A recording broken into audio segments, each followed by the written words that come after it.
2009 அந்த யுத்தம் கவனிக்கப்பட்டு அந்த தலைவர் அப்படியான ஒரு முடிவில் நீங்கள் கண்கலங்கினதாகவோ அல்லது ஒரு கவலைப்பட்டதாகவோ அந்த மாதிரியோ அல்லது அப்படி ஒரு அது உண்மையா சார்?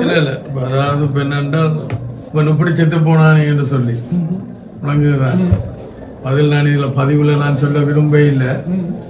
எனக்கு தெரியும் இல்ல நான் கேள்விப்பட்ட விலங்கு தானே கேள்விப்பட்ட என்ன மாதிரி அதனால சொல்ல விரும்பல ஒரு பதிவுல எடுத்துக்கிட்டு நான் கேள்விப்பட்ட உண்மையோட அப்பான்னு கேட்டேன்.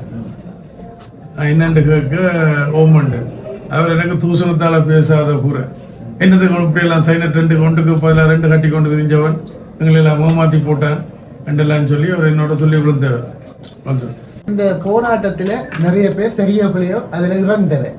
எங்கிற மக்கள்கிட்ட விஷயம் சார்ந்து இப்போ இந்த மாவீரர் தினம் அப்படியான நினைவு தினங்களை அனுஷ்டிக்கிறதுல மக்களுக்கு வந்து அவர்களுக்கு அது ஒரு அது என்ன மாதிரி தூண்டப்படுகிறார்களா இல்லை அவர்களுடைய இதே அதை நீங்க எப்படி பாக்குறீங்க? இந்த விஷயங்கள் கொண்டாடப்பட வேண்டும். என்னுடைய நிலப்பாடு இந்த யுத்தத்தில் இறந்த அனைவருக்கும் நாங்கள் ஒரு பொது தினம் ஒன்றை வைக்கவும் நிச்சயமா தனிப்பு தானே சமஷ்டி இலங்கையில சமஷ்டி என்ற சொற்பதம் இலங்கையில சிங்கள மக்கள் எடுத்துக்கொண்டால் அவர்களுக்கு இது பிசாச பாக்குற மாதிரி சமஷ்டி என்ற சொற்பதம். தமிழ் மக்களுக்கு ஒற்றியாச்சுன்னா பேய பாக்குற மாதிரி பேய்க்கும் பிசாசுக்கும் ஒத்து வராதானே. கராத்தேல பிளாக் பெல்ட்டா மேக்ஸிமம் இது 2 செகண்ட் அதுக்கு அடுத்த பிளாக் பெல்ட்டுக்கு அடுத்த ஃபர்ஸ்ட் டைம் அப்புறம் செகண்ட் டைம் நீங்க அந்த சாப்பாட்டு பிளேட்டாலே ஏதோ எதிர்த்து தாக்கி தான் நீங்க அதை தப்பி கணக்கு நானும் அவரும் ஒன்றா இருந்தபடி ஒரு செல்லுக்குள்ள இருந்தபடியினால் எந்த கூட திருப்பி தாக்கி உங்களை அரசியல் ரீதியாக வேறு ஏதாவது கட்டமைப்புகள் பலவீனப்படுத்துவதற்கு முயற்சி செய்திருக்கணுமா சார்? அதாவது ஒரு பக்கம் புலி மற்ற பக்கம் சிங்கமும் புலியும் சிங்கமும் புலியும் மாறி மாறி முடியாதுதானே. வடக்கைக்கும் போட்டி தான் உங்களோட கதை கேட்கவும் போட்டி தான் பார்லிமெண்ட்டுக்கு போய்க்கலையும் போயிட்டு ஐக்கிய நாடு சபைக்கு போய்க்கலையும் போயிட்டு அது என்னுடைய உணர்வு சம்பந்தமா அதுக்கு ஒரு கதை சொல்றேன். இதான் அவருக்கு கொடுத்த கடிதம் சிங்கள மொழி பேருக்கு 38 படியும் அதெல்லாம் கடைசியா வந்து அரசியல் தீர்வு என்னன்றதை சொல்லியிருக்கு. அரசியல் தீர்வு என்று சொன்னால் நான் இப்படித்தான் சொல்றேன். இந்த மாநசபை முறைமை வணக்கம் அப்படி நான் கேள்விப்பட்டு நான் இப்படி கூட அப்பா தவறிட்டார். எனக்கு வர முடிய இல்லை. அதான் நான் உங்களுக்கு ஒவ்வொரு முறையும் எடுக்கல அங்க விதைகளை மறந்து. சொந்தங்களுக்கு வணக்கம். இன்றைக்கு நான் கதைக்க போற ஆள் வந்து ஒரு வித்தியாசமான மனிதர். கிட்டத்தட்ட எங்களுடைய தமிழர் அரசியல் பரப்பில் 30 ஆண்டு காலமாக தொடர்ச்சியாக பாராளுமன்றம் செல்ற ஒரு நபர். அதே போல தமிழர்கள்ட ஒரு வித்தியாசமான ஆளுமை. நீண்ட காலம் கேபினட் மினிஸ்டராக நிறைய அமைச்சுகளில் பதவி வகித்த ஒரு அரசியல் ஆளுமை. அவரைத்தான் நான் இன்றைக்கு நேர்காணல் செய்ய போறேன். எங்களுடைய யாழ்ப்பாணம் மண்ணினுடைய பெருமை, யாழ் மத்திய கல்லூரியினது பழைய மாணவன், இப்படி நிறைய சொல்லலாம். கௌரவ முன்னாள் அமைச்சர், முன்னாள் நாடாளுமன்ற உறுப்பினர், முன்னாள் ஒருங்கிணைப்பு குழு தலைவர் அமைச்சர் டக்ளஸ் தேவானந்தா அவர்களை அவருடைய பிறந்த தினத்தில் இன்றைக்கு நேர்காணல் செய்து அவரில் இருக்கிற பாசிட்டிவான விஷயங்களை இந்த சந்ததிக்கு நான் கடத்துறதுக்கு ட்ரை பண்ணியிருக்கிறேன். இந்த காணொலி ஒரு சுவாரஸ்யமான காணொலியாக இருக்க போகிறது. அமைச்சர் அவர்களை பற்றி நீங்கள் தெரியாத சுவாரஸ்யமான தகவல்களை இந்த காணொலியூடாக தெரிய போறீங்க. வாங்க காணொலிகளை போகலாம்.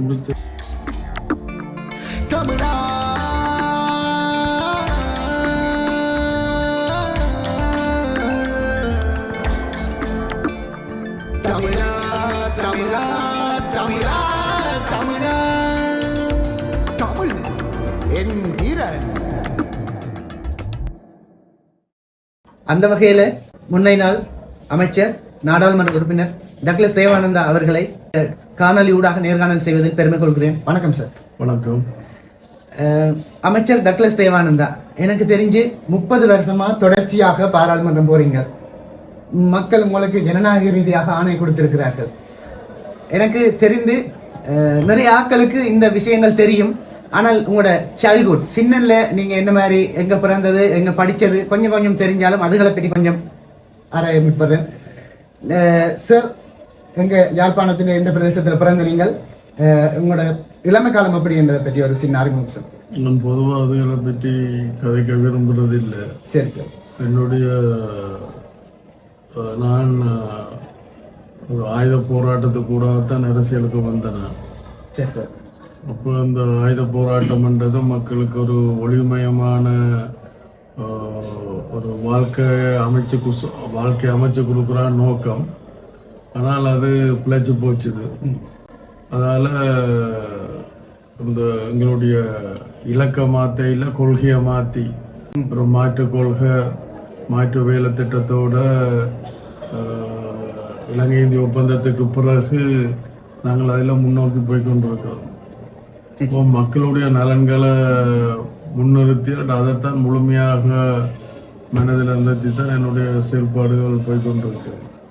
நிச்சயமா அவர் ஏற்கனவே சொன்ன மாதிரி அவர் வந்து ஒரு எனக்கு பிடிச்ச விஷயம் ஒரு ஆளை நேர்காணல் செய்ய அவற்றை பாசிட்டிவிட்டியில் வெளிப்படுத்துறது உண்மை. இந்த காணொலிகள் நீங்கள் பார்த்த தெரியும். அமைச்சர் அவர்கள் வந்து அவரை அமைச்சர் என்று தான் கூப்பிடுவார்கள் அனைத்து மக்களுமே. அவற்றை கொள்கையில வந்து தொடர்ச்சியாக பயணிக்கிறார். அதாவது அவற்றை ஆரம்ப கொள்கை என்னவோ அதுதான் இட்ட வரைக்கும் இருக்கு. ஆனால் இன்றைய அரசியல் தலைவர்கள் வந்து ஒவ்வொரு நாளைக்கு ஒவ்வொரு கொள்கை தங்களுக்கு ஏற்ற மாதிரி மாற்றி கொண்டிருப்பார்கள். எனக்கு தெரிஞ்சு நிறைய சவால்கள் அவருக்கு வந்திருக்கு அவர்கள் ஊடாக அறியப்பட்ட நபர்கள் இதுகளின்படி. ஆனால் அவர் வந்து அந்த கொள்கையை வந்து மாற்றியல. இது வந்து மற்ற ஒரு அரசியல் தலைவர்களுக்கு ஒரு எடுத்துக்காட்டான விஷயம். நீங்கள் சார் சொன்ன மாதிரியே ஆயுத போராட்டத்துகளால் தீர்வு வரும் என்று அந்த வழியில் பயணித்த நீங்கள் அது இந்த ஆரம்ப காலத்தை பற்றி கேட்கறது இல்லை. எனக்கு ஒரு சின்ன சுவாசம் இருக்குது. நீங்கள் லெபனான் ட்ரைனிங் வந்து எடுத்தது கேள்விப்பட்டேன் நான். அது வந்து ஒரு கடினமான ட்ரைனிங். இது வந்து யாரையுமே ஆயுத போராட்டத்துக்கு மோட்டிவேட் பண்ணுறது இல்லை. அந்த வழிகள் அந்த அந்த ட்ரைனிங் டஃப்பான தன்மை அதுகளை பற்றி ஒரு சில வார்த்தைகள். நான் அந்த நேரத்தில் ஈரோஸ் அமைப்பினுடைய ஒரு ஆரம்பகால ஸ்தாபக உறுப்பினர்களில் நானும் ஒரு ஆள். அந்த வகையில் அந்த பயிற்சிக்கு நான் இங்கே இருந்து சென்றிருந்தேன். என்னோட வேறு இருவரும் இங்கே வந்திருந்தவன். அதில் ரெண்டு பேரும் இறந்துட்டோம். ஒன்று அல்பிரகாசம் என்று சொல்லி, அடுத்தது சுந்தர் பிரான்சிஸ் என்று சொல்லி அவர் இறந்து போனார். இவளும் நீண்ட காலமாக இந்த தமிழ் மக்களுடைய அரசியல் போராட்டங்கள் செயல்பாடுகளில் ஈடுபட்ட ஆக்கள். அப்போ அந்த பயிற்சிக்கு அங்கே போன நேரத்தில் அந்த பாலஸ்தீன இயக்கங்களுடைய போராட்ட முறைமைகளை பார்க்கின்ற பொழுது அந்த போராட்டம் வெற்றியை நோக்கி போகாது என்ற ஒரு இது என்னுடைய மனதில் அன்றைக்கே பதிஞ்சது. அப்போ நான் திரும்பி இங்கே இலங்கைக்கு வரைக்கில் எங்களோட போராட்டத்தை மாற்றி அமைக்க வேணும் என்ற ஒரு நோக்கத்தில் நான் வந்தேன். ட்ரைனிங்கு பிறகு அப்போ இங்கே என்னால் அது முடியே இல்லை. அதுக்கு பிறகு 90ஆம் ஆண்டு திரும்பி நான் கொழும்புக்கு போகின்ற பொழுது ஒரு மாற்று கொள்கை மாற்று வேலை திட்டத்தோடு தான் வந்தேன். அந்த மாற்று கொள்கை அந்த மாற்று வேலை திட்டத்தை அன்றைக்கு இருந்த பிரதான இயக்கமாக இருந்த பிரபாகரன் அதை ஏற்றுக்கொள்ள இல்லை. பிரபாகரனுடைய மிரட்டல் அல்ல அரசியல் பயம் காரணமாக சக தமிழ் கட்சிகளும் என்று சொல்லியிருக்க சக தமிழ் கட்சிகள் சக இயக்க தமிழ் கட்சிகள் அந்த இயக்கமாக இருந்த தமிழ் கட்சிகளை மாறினாக்களும் இருக்கிறார். அதே நேரத்தில் இப்போ தமிழரசு கட்சி அல்லது தமிழ் காங்கிரஸும் வந்து கட்சிகள் தமிழ் கட்சிகள் மற்றும் தமிழ் இயக்க கட்சிகள் இவரெல்லாம் பிரபான் மேலே இருக்கக்கூடிய அரசியல் பயம் அல்லது உயிர் பயம் காரணமாக விரும்பியோ விரும்பாமலோ பிரபானுடைய கொள்கைக்கு இணங்கி போக வேண்டி வந்துட்டது. ஆனால் நான் என்னுடைய அந்த மாற்று கொள்கை மாற்று வேலை திட்டத்தில் உறுதியாக இருந்தபடினால் இன்றைக்கு எது சரி எது புல எது சாத்தியம் எது அசாத்தியம்ன்றதை வரலாறு நிரூபிச்சிருக்குது. இப்போ எல்லா மற்ற கட்சிகள் இப்போ பிரபாகரனை தவிர ஏனைய கட்சிகளுக்கு கொள்கை என்ற ஒன்று இருக்கலாம். ஒரு புலம்புறத்துக்காண்டி கொள்கை என்ற ஒன்றை வச்சிருக்கணும். ஆனால் அதே நேரத்தில் அந்த கொள்கைகளை அடையிறதுக்கான எந்த விதமான வேலை திட்டமும் அவைகிட்ட இல்லை. இது எவ்வளோ காலத்திலையும் அந்த வேலை திட்டத்தை அவைகள் வெளிப்படுத்த இல்லை. அந்த வேலை அதாவது மக்களை உசுப்பேத்துற சூடேத்துறதுக்குத்தான் தாங்கள் கொள்கை என்று சொல்லப்படுறதை பயன்படுத்தி இருக்கிற ஒழிய வாக்குகளை அபகரிக்கிறதுக்காக மற்றபடி அவைகிட்ட எந்த வேலை திட்டமும் இல்லை. பிரபாகரன் சரிபலிக்கப்பால் அவன்கிட்ட ஒரு வேலை திட்டம் இருந்தது, கொள்கை இருந்தது. ஆனால் நான் அதை ஏற்றுக்கொள்ளலை என்றால் அந்த கொள்கையும் அந்த வேலை திட்டமும் எங்களோட மக்களுக்கு அழிவுகளை, மக்களுக்கு மாத்திரமில்லை இந்த பிரபாகரனோட சரியோ பிள்ளையோ அல்லது விரும்பியோ விரும்பாமலோ இருந்த உறுப்பினர்கள் அவர்களெல்லாம் இன்றைக்கு இல்லை, பல பேர் இல்லை. அப்போ நான் அன்றைக்கே சொன்னேன் 90ஆம் ஆண்டு இந்த பிரபாகரனுடைய இந்த கொள்கையும் அந்த வேலை திட்டமும் மக்களையும் தங்களையும் அழிக்கிறதுக்கான ஒரு நிலைமைக்குத்தான் அதை கொண்டு போகும் என்று அன்றைக்கு 90ஆம் ஆண்டு சொன்னேன், முன்கூட்டியே சொன்னேன். அது பிரபாகரனுக்கு பிடிக்காமல் இருந்திருக்கலாம்.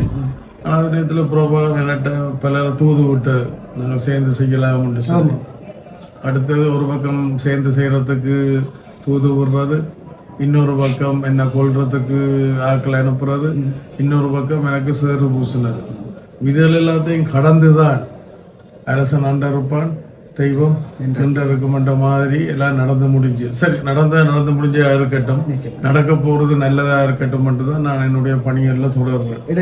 அதாவது இந்த சேறு பூசின கதையில நான் சொன்னேன், அதாவது போற்றுவார் போற்றட்டும், பொழுதுவாரி தூற்றுவார் தூற்றட்டும், நாங்கள் எங்கிட்ட மக்கள் பணியை நாங்கள் தொடருவோம். நிச்சயம்.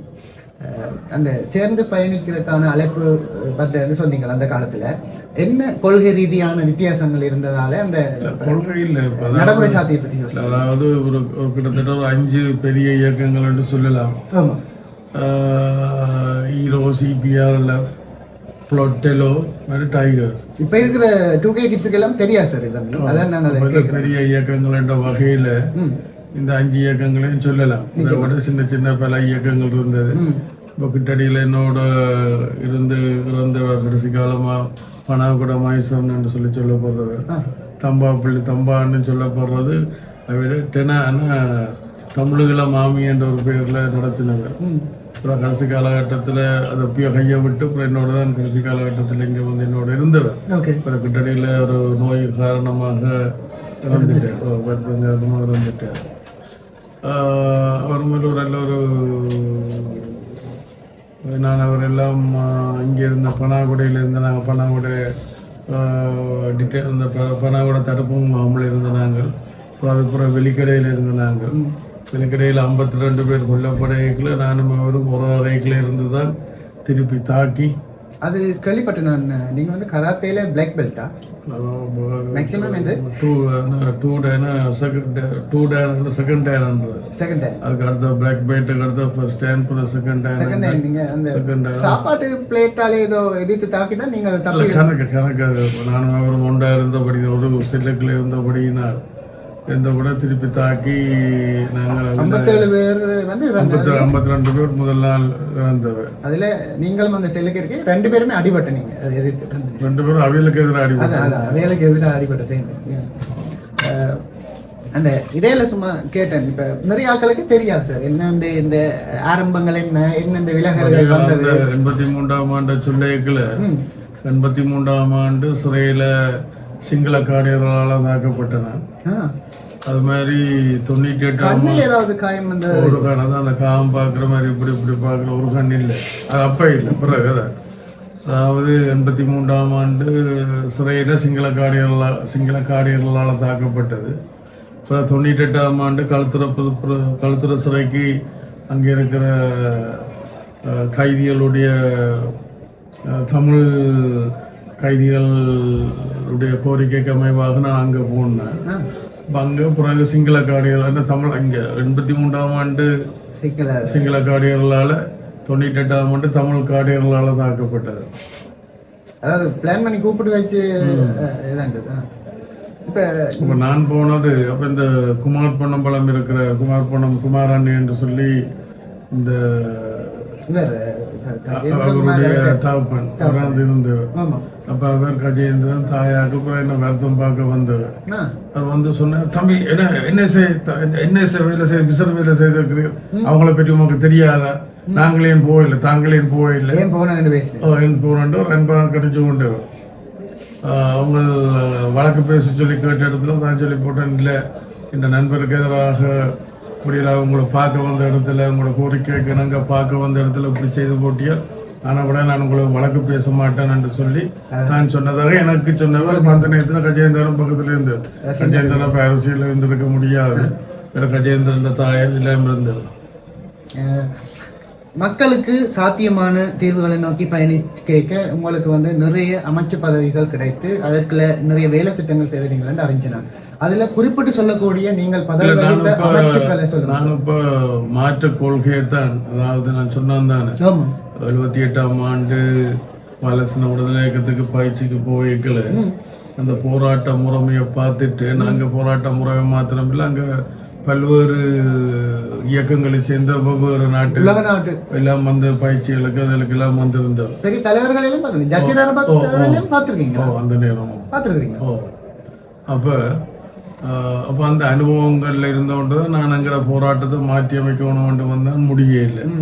அப்புறம் 90ஆம் ஆண்டு இடையில பிரபாகரனுடைய ஒரு பேச்சுவார்த்தை நடத்த முற்பட்ட நான் அது 86ஆம் ஆண்டு நடப்போகுது என்று நினைக்கிறேன். 86ஆம் ஆண்டு 3ஆம் 4ஆம் மாதத்தில் நான் இந்தியாவுக்கு போய்க்கல. இப்போ இங்கே கிட்டு திலீபனாக்கள் இருந்தவர். அதே நேரத்தில் இபிஆர்எஃப்களையும் பிரச்சனை இருந்தபடியினால் நான் மற்ற இயக்கங்களை மாதிரி பிரச்சனைகளை தீர்க்க விரும்பவில்லை.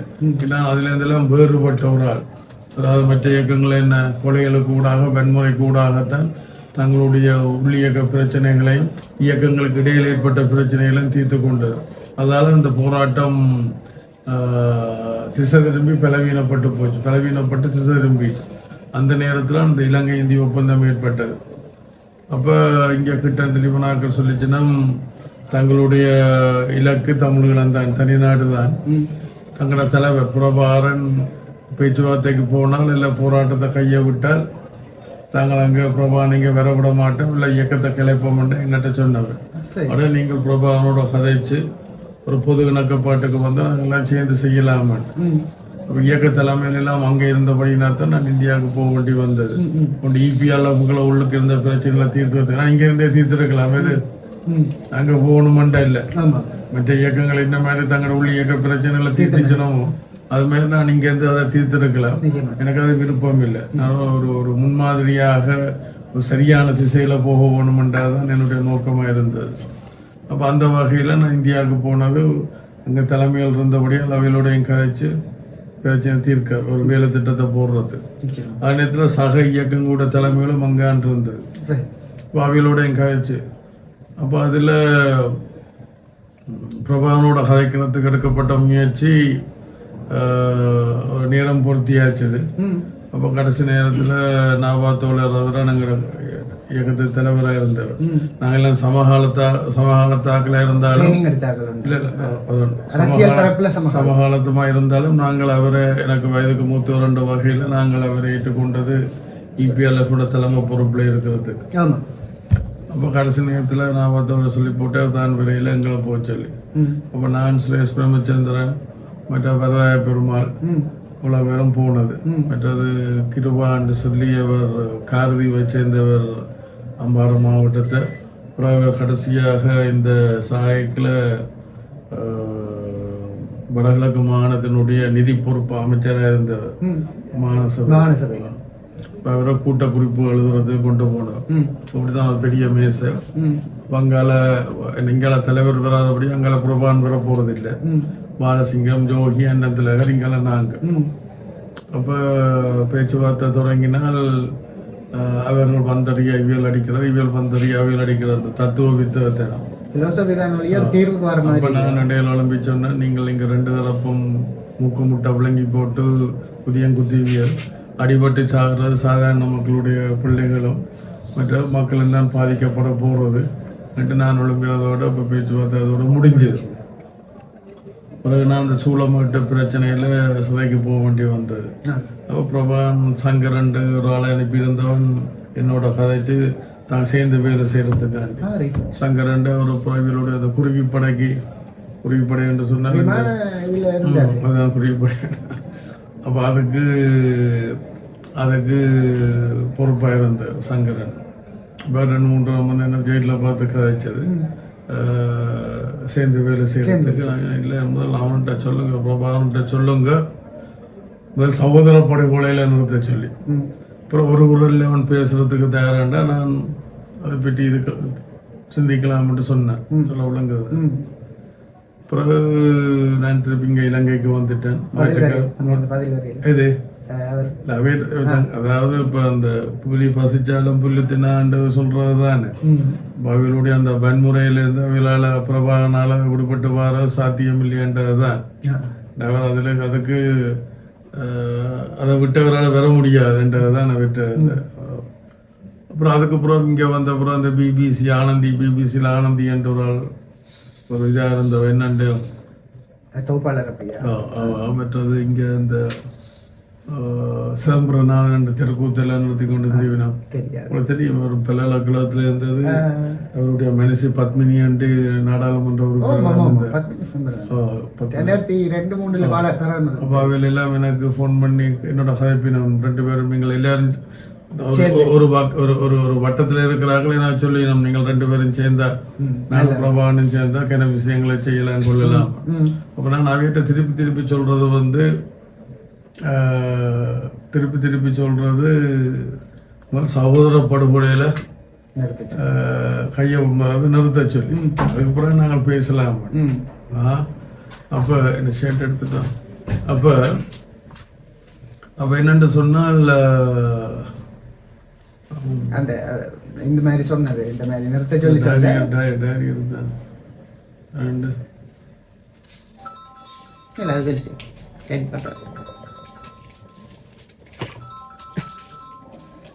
இவர் வந்து என்னுடைய தம்பியார் பிரேமானந்த். அப்போ இவரை என்ன பிடிக்க முடியலன்னு இவர் இங்கே படிச்சுட்டு இருந்தவர். அப்போ இவரை கொண்டு போய் இன்றைக்கு காண இல்லையா விளங்குதான். அது மாதிரி என்னுடைய சகோதரி தான் முதல் பெண் போராளி. வேறு இந்த இயக்கத்தை சேர்ந்த ஆக்களும் இல்லை. சோபாண்டு மதிவதனி பேர் சோபாண்டு இபிஎல் கூடிய காரநகர் தாக்குதல் நேரத்தில் ஈடுபட்டு முதல் களப்பலியான பெண் போராளி என்ற நம்முடைய தங்கச்சியார். இது நம்முடைய தம்பியார். எனக்கு ரொம்ப நெருக்கமாக இருந்த பக்கபலமாக இருந்த மாயசரி வேலாயுதம் என்று சொல்லி ஒரு மனித உரிமை சட்டத்தரணி. இதெல்லாம் இந்த செம்மணி படுகொலை எல்லாத்தையும் வெளியால் கொண்டு செம்மணி படுகொலை இருக்குதான், அது எல்லாத்தையும் செம்மணி படுகொலை அந்த புதகுலிகள் எல்லாத்தையும் வெளியால் கொண்டதில் 3-2 செயல்பட்டால். மற்றது சிறையில் இருந்த 100கணக்கான சந்தேக நபர்கள் சொல்லி கைது செய்யப்பட்டு வச்சிருந்தாக்கெல்லாம் என்னுடைய பின்னணியில் வச்சு அதெல்லாம் வழியால் விடுவிச்சு அவையில் என்னுடைய இடத்துல அங்கே குழம்புல வச்சு அவைகளுக்கு சாப்பாடு கொடுத்து காசு கொடுத்து உடுப்பெல்லாம் கொடுத்து இங்கே எல்லாம் அனுப்பினார். அப்போ அவைகளுடைய பின்னணி முந்தி டெலோ, அவருடைய குடும்பம் டெலோ குடும்பம் தாஸ் என்று சொல்லி பருத்துறையில் இருந்தவர். அப்போ அந்த நேரம் தாஸ் என்றால் பிரபாகரனுக்கு கிட்டுக்கெல்லாம் சிம்ம சுப்பனம் மாதிரி டெலோவில் அந்த நேரம். அப்போ அந்த இதில் இருந்தவர். அப்போ அவையில் வந்து தன்னோட தாயார் கரவட்டியில் தாயார் சுயினம் என்று சொல்லி சகோதரங்கள் எல்லாம் வெளிநாட்டிலேருந்து வர பார்க்க போனது. அப்போ ஒரு நாள் அங்கே கூட இருந்துட்டா. அங்கே பார்த்தா எல்லாம் சுதந்திரமாக இருக்கன்ட்டு ஒரு நாள் கூட மின கட்டுட்டீங்கன்னா. அப்போ அடுத்த நாள் அந்த 6 மணிக்கு அந்த லைட் நூறுற நேரம், லைட் நூற்று லைட்டை போடுறேன். அந்த நேரம் போய் வீட்டில் சுட்டு போட்டு போயிட்டாங்க. மைசூர் வேலாயுதம் என்ற ஒரு மனித உரிமை சட்டத்தரணி. இது 2006 அப்படி நடந்தது. கிட்டத்தட்ட அந்த நேரம் தான். அப்போ அந்த நேரம் எனக்கு நான் இப்போ அங்கே அமைச்சரில் இருக்க நான் கோல் எடுத்தவ பதட்டத்திலாம் எடுத்தது. அப்போ அந்த நேரத்தில் நான் வடக்கில் இருக்கக்கூடிய ஆர்டிஏ மேரண்ட ரோட் டெவலப்மெண்ட் அத்தாரிட்டி இன்ஜினியர்ஸோட இங்கே இந்த ரோட்டுகளை பெட்டி காய்ச்சொன்று இருக்கிறேன். அப்போ காய்ச்சொன்னு கேட்கல நான் கோல் எடுக்கிறேன் அப்படின்னு ஒரு 5:45 இப்போ அவசர அமௌண்ட்டு நானும் கொஞ்சம் வெளியிலேருந்து அவசர அமௌண்ட்டுக்கு கொஞ்சம் எடுக்க சொன்னேன். அப்போ பிறகு ஒரு 6:05 போல் தம்பி டாக்டர் லண்டனில் இருக்க பேரம்மா வந்து போனால் தோழர் இப்படி சுட்டு போட்டாங்களேன்னு எடுத்து சொன்னேன். அப்போ மற்றது அற்புத ராஜா நடராஜா என்று சொல்லி தினமுரசு ஒரு ஸ்தாபகர், என்னுடைய பின்னணியாக இருந்தாலும் அவர் தினமுரசு ஆசிரியர். அவர் வந்து தினமுரசு ஆசிரியர். இலங்கையில் தமிழ் பத்திரிகையில் ஒரு வேற பத்திரிகையில் 1,15,000 பிரதிகள் போனது அந்த நேரம். ரொம்ப ஆற்றல் உள்ளார். பின்ன அவரை கொண்டாச்சு. அப்புறம் அதுக்கப்புறம் அதை பொருட்படுத்த பாலநராஜா ஐயர் என்று சொல்லி ஒரு ஹீரோஸில் இருந்தவர். அப்புறம் அவரையும் வெளிநாட்டுக்கு போனவர் மலேசியாவுக்கு. நான் தானே அவரை கூப்பிட்டு அப்புறம் என்னோட இருக்க சொல்லி கேட்டு என்னோட வந்து இருந்து செய்து கொண்டிருந்தவர். அவரையும் கொண்டுட்டாங்க. அப்போ அவருக்கு ஒரு நம்பிக்கை இருந்தது. பாலசிங்கம் அவரை சொல்லும், அவர் ஒரு புள்ள பூச்சி அது. பாலசிங்கம் அவரை சொல்ல ஹீரோஸாயில் ஆக்கள் நான் புள்ள பூச்சி உண்டு. அவர் ചോദിച്ചது பாலநராஜா என்ன பாலகுமாரும் பாலசிங்கமும் தன்னை புள்ள விட மாட்டினோம்ண்டு. நான் பொதுவாக மைசரி உட்பட அவைகளுக்கெல்லாம் சொல்றது, நீங்கள் யாரை நம்பினாலும் பிரபாகரனை நம்பக்கூடாது என்று சொல்றது. யாரை நம்பினாலும் பிரபாகரன். இங்கே கூட நான் 97 இங்கே யாழ்குடா நாட்டுக்கு வந்த நேரம் அல்லது நான் இபிடிபி உறுப்பினர்களுக்கே சொல்லிக் கொள்வது, யாரை நம்பினாலும் அவனை நம்பக்கூடாது. ஏனென்றால் அதாவது உங்களுடைய உறவுகளாக இருக்கலாம், உங்களுடைய நண்பராக இருக்கலாம், பாடசாலை தோழனாக இருக்கலாம், அவைகளும் வந்து அவைகளோட உறவை வச்சுக்கொள்ள வேண்டாம்னு சொன்னேன். அவங்க கூட காலை சுற்றி உங்களோட காலத்தை நசுப்பினோம் அல்ல அங்கேருந்து இல்லாட்ட என்னட்ட பெருவினோம். அப்படியால் இந்த பிரபாகரனுடைய ஆக்களோட யாரோடையும் தொடர்பில் இருக்கக்கூடாது என்று சொல்லி நான் அவைகளுக்கு சொல்கிறேன். மற்ற எல்லா இயக்கங்களோடையும் இதோட கட்சிகளோட நீங்கள் தொடர்பில் இருக்கிறது வேறு, ஆனால் இதோடு இருக்கக்கூடாதுன்னு நான் சொல்கிறேன். காரணம் இதுதான். கொள்கை ரீதியா வந்த முரண்பாடு இப்படி கொள்கை ரீதியாண்ட நாங்கள் ஒரு இடதுசாரி ஹீரோஸ். நம்மோட பின்னணி வந்து ஒரு இடதுசாரி பாரம்பரியம். அதான் அந்த ஜேவிபிக்கு நான் சொல்றேன். ஜேவிபி வந்து ஒரு ஆயுத போராட்டத்துக்கு கூட இன்றைக்கு நாடாளுமன்றம் போயிருக்கணும். இபிடிபி வந்து ஒரு ஆயுத போராட்டத்துக்கு கூட தான் நாடாளுமன்றம். போன முறை அவைகளுக்கு 3 சீட், எங்களுக்கு 2 சீட். ஆனால் எங்களுக்கு 3 வந்திருக்கும். அந்த மட்டக்களப்பில் அந்த இதை வேட்புமனு தாக்கல் செய்கிறதில் சின்ன சட்ட பிரச்சனை வந்தபடினால் அடிபட்டு போச்சு. இடம் எங்களுக்கு 3. பட் அவையில் ஜேவிபி வந்து ஒரு இடதுசாரி பாரம்பரியத்தோட பயணம் செய்கிறோம். நாங்கள் வந்து இடதுசாரி பின்னணியோட இது பண்ணுறாங்கன்னு சொல்லி நான் சொல்றது. இந்த இதில் நான் அந்த மாற்று கொள்கை மாற்று வேலை திட்டம் மட்டும் சொன்னேன். அப்போ நான் 90ஆம் ஆண்டு கொழும்புக்கு போய்க்கல நான் ஒரு மாற்று கொள்கையை மாற்று வேலை திட்டத்தை முன்வச்சினேன். மாற்று கொள்கை அன்னைக்கில் மத்தியில் கூட்டாட்சி, மாநிலத்தில் சுயாட்சி, அதான் எங்களோட அரசியல் இலக்கு. அதை இந்த மாதிரி நாங்கள் அடைகிற வேலை திட்டம் தேசிய நீரோட்டத்தில் கலந்து கொள்றது. இந்த ஆயுத போராட்டம் மத்தியில். அப்போ நாங்கள் எங்களுக்கு கேட்ட ஒரு முதலண்டை கொண்டு வரலாம். அப்போ அந்த பேரை வைக்கிறதுக்கு காரணம் என்னென்றால், இப்போ இங்கே இவியல் சமஷ்டி என்று மக்கள் உசுப்பேற்றுறது தான் வேட. இது சமஷ்டி, இலங்கையில் சமஷ்டி என்ற சொற்பதம் இலங்கையில் சிங்கள மக்கள் எடுத்துக்கொண்டால் அவைகளுக்கு இது பிசாச பார்க்குற மாதிரி சமஷ்டி என்ற சொற்பதம். தமிழ் மக்களுக்கு ஒற்றியாச்சுன்னா பேயை பார்க்குற மாதிரி. பேய்க்கும் பிசாசுக்கும் ஒத்து வராதானே. அந்த வகையில் நான் இந்த மத்தியில் கூட்டாட்சி, மாநிலத்தில் சுயாட்சி என்ற பெயரை முன் வச்சது விளங்குதான். அது இன்றைக்கும் கொழும்புல அந்த பேர்ல போஸ்ட் ஓட்டப்பட்டிருக்கு. இபிடிபியினுடைய இது தமிழ்லையும் சிங்களத்திலையும் நீண்ட காலமா சொல்லி வர இது. அப்போ மத்தியில் கூட்டாட்சி, மாநிலத்தில் சுயாட்சி என்றால் அதை அடையிறதுக்கான வேலை திட்டம் என்னென்றால் தேசிய நீரோட்டத்தில் கலந்து கொள்றது, நாடாளுமன்ற ஜனநாயகம், தேசிய நல்லிணக்கம், இதுகளுக்கு கூட தான் எங்களோட பிரச்சனைகளை தீர்க்கலாம்ன்றது தான் நாங்கள் முன்வச்சது. ஆனால் பிரபாகரன் அன்றைக்கு அதை ஏற்றுக்கொள்ள இல்லை.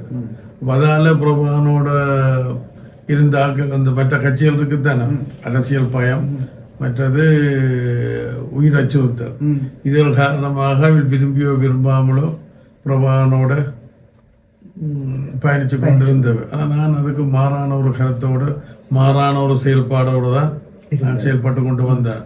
மற்றது நாங்கள் மக்களுடைய பிரச்சனைகளை 3 வகையில் வகுத்திருக்கிறோம். முதலாவதான 3 ஆணாக்கள். முதலாவதான மக்களுடைய அன்றாட பிரச்சனைகளுக்கான தீர்வு. 2ஆவதான மக்களுடைய அபிவிருத்திக்கான தீர்வு. 3ஆவதான மக்களுடைய அரசியல் உரிமைக்கான தீர்வு 3க்கான திட்டத்தை வச்சு வேலை திட்டத்தை வச்சு நாங்கள் முன்னோக்கி போய் கொண்டிருக்கிறோம். இதை நோக்கி மக்கள் அணிதிரளினம் என்றதான் பிரபானுக்கு என்மையில் ஏற்பட்ட பயம். பிரபானுக்கு மாத்திரம் இல்லை, மற்ற சக அரசியல் கட்சிகளுக்கும் என்மையில் ஏற்பட்ட பயம் என்னட்டா, நான் என்னுடைய கொள்கைகள் என்னுடைய இதில் ரொம்ப தீவிரமாக ஒரு நம்பிக்கையோட ஒரு வேலை திட்டத்தோடு இருக்கிறேன், என்னோட உழைப்பு இதெல்லாம் அவைகளுக்கு பயம். அதுக்கான உதாரணங்களை சொல்லலாம். அப்போ நான் இப்படி சொல்லலாம், ஏன் இபிடிபிக்கு மக்கள் வாக்களிக்க வேணும் என்ற ஒரு இது. இப்போ கிபி கிமு கிறிஸ்துக்கு முன் கிறிஸ்துக்கு பின்னாண்டு இருக்கு. 77க்கு முதலும் 77க்கு பிறகும் 77ஆம் ஆண்டுக்கு முதலும் பிறகும் 77க்கு முதல் செல்வநாயகம், ஜிஜி பொன்னம்பலம், கண்டிப்பேரி விநாயகம், எனக்கான தலைவர்கள் இருந்த மற்றது பேர்களோட நான் மறந்து போன பேர் என்ன பேர், பழைய தலைவர்கள் தந்தை செல்வம் இல்லை, அதுக்கு முதல் சரி விடப்பட்டு போச்சு, பேர் அப்புறம் சொல்லிக்கொள்கிறேன். ஏன்னா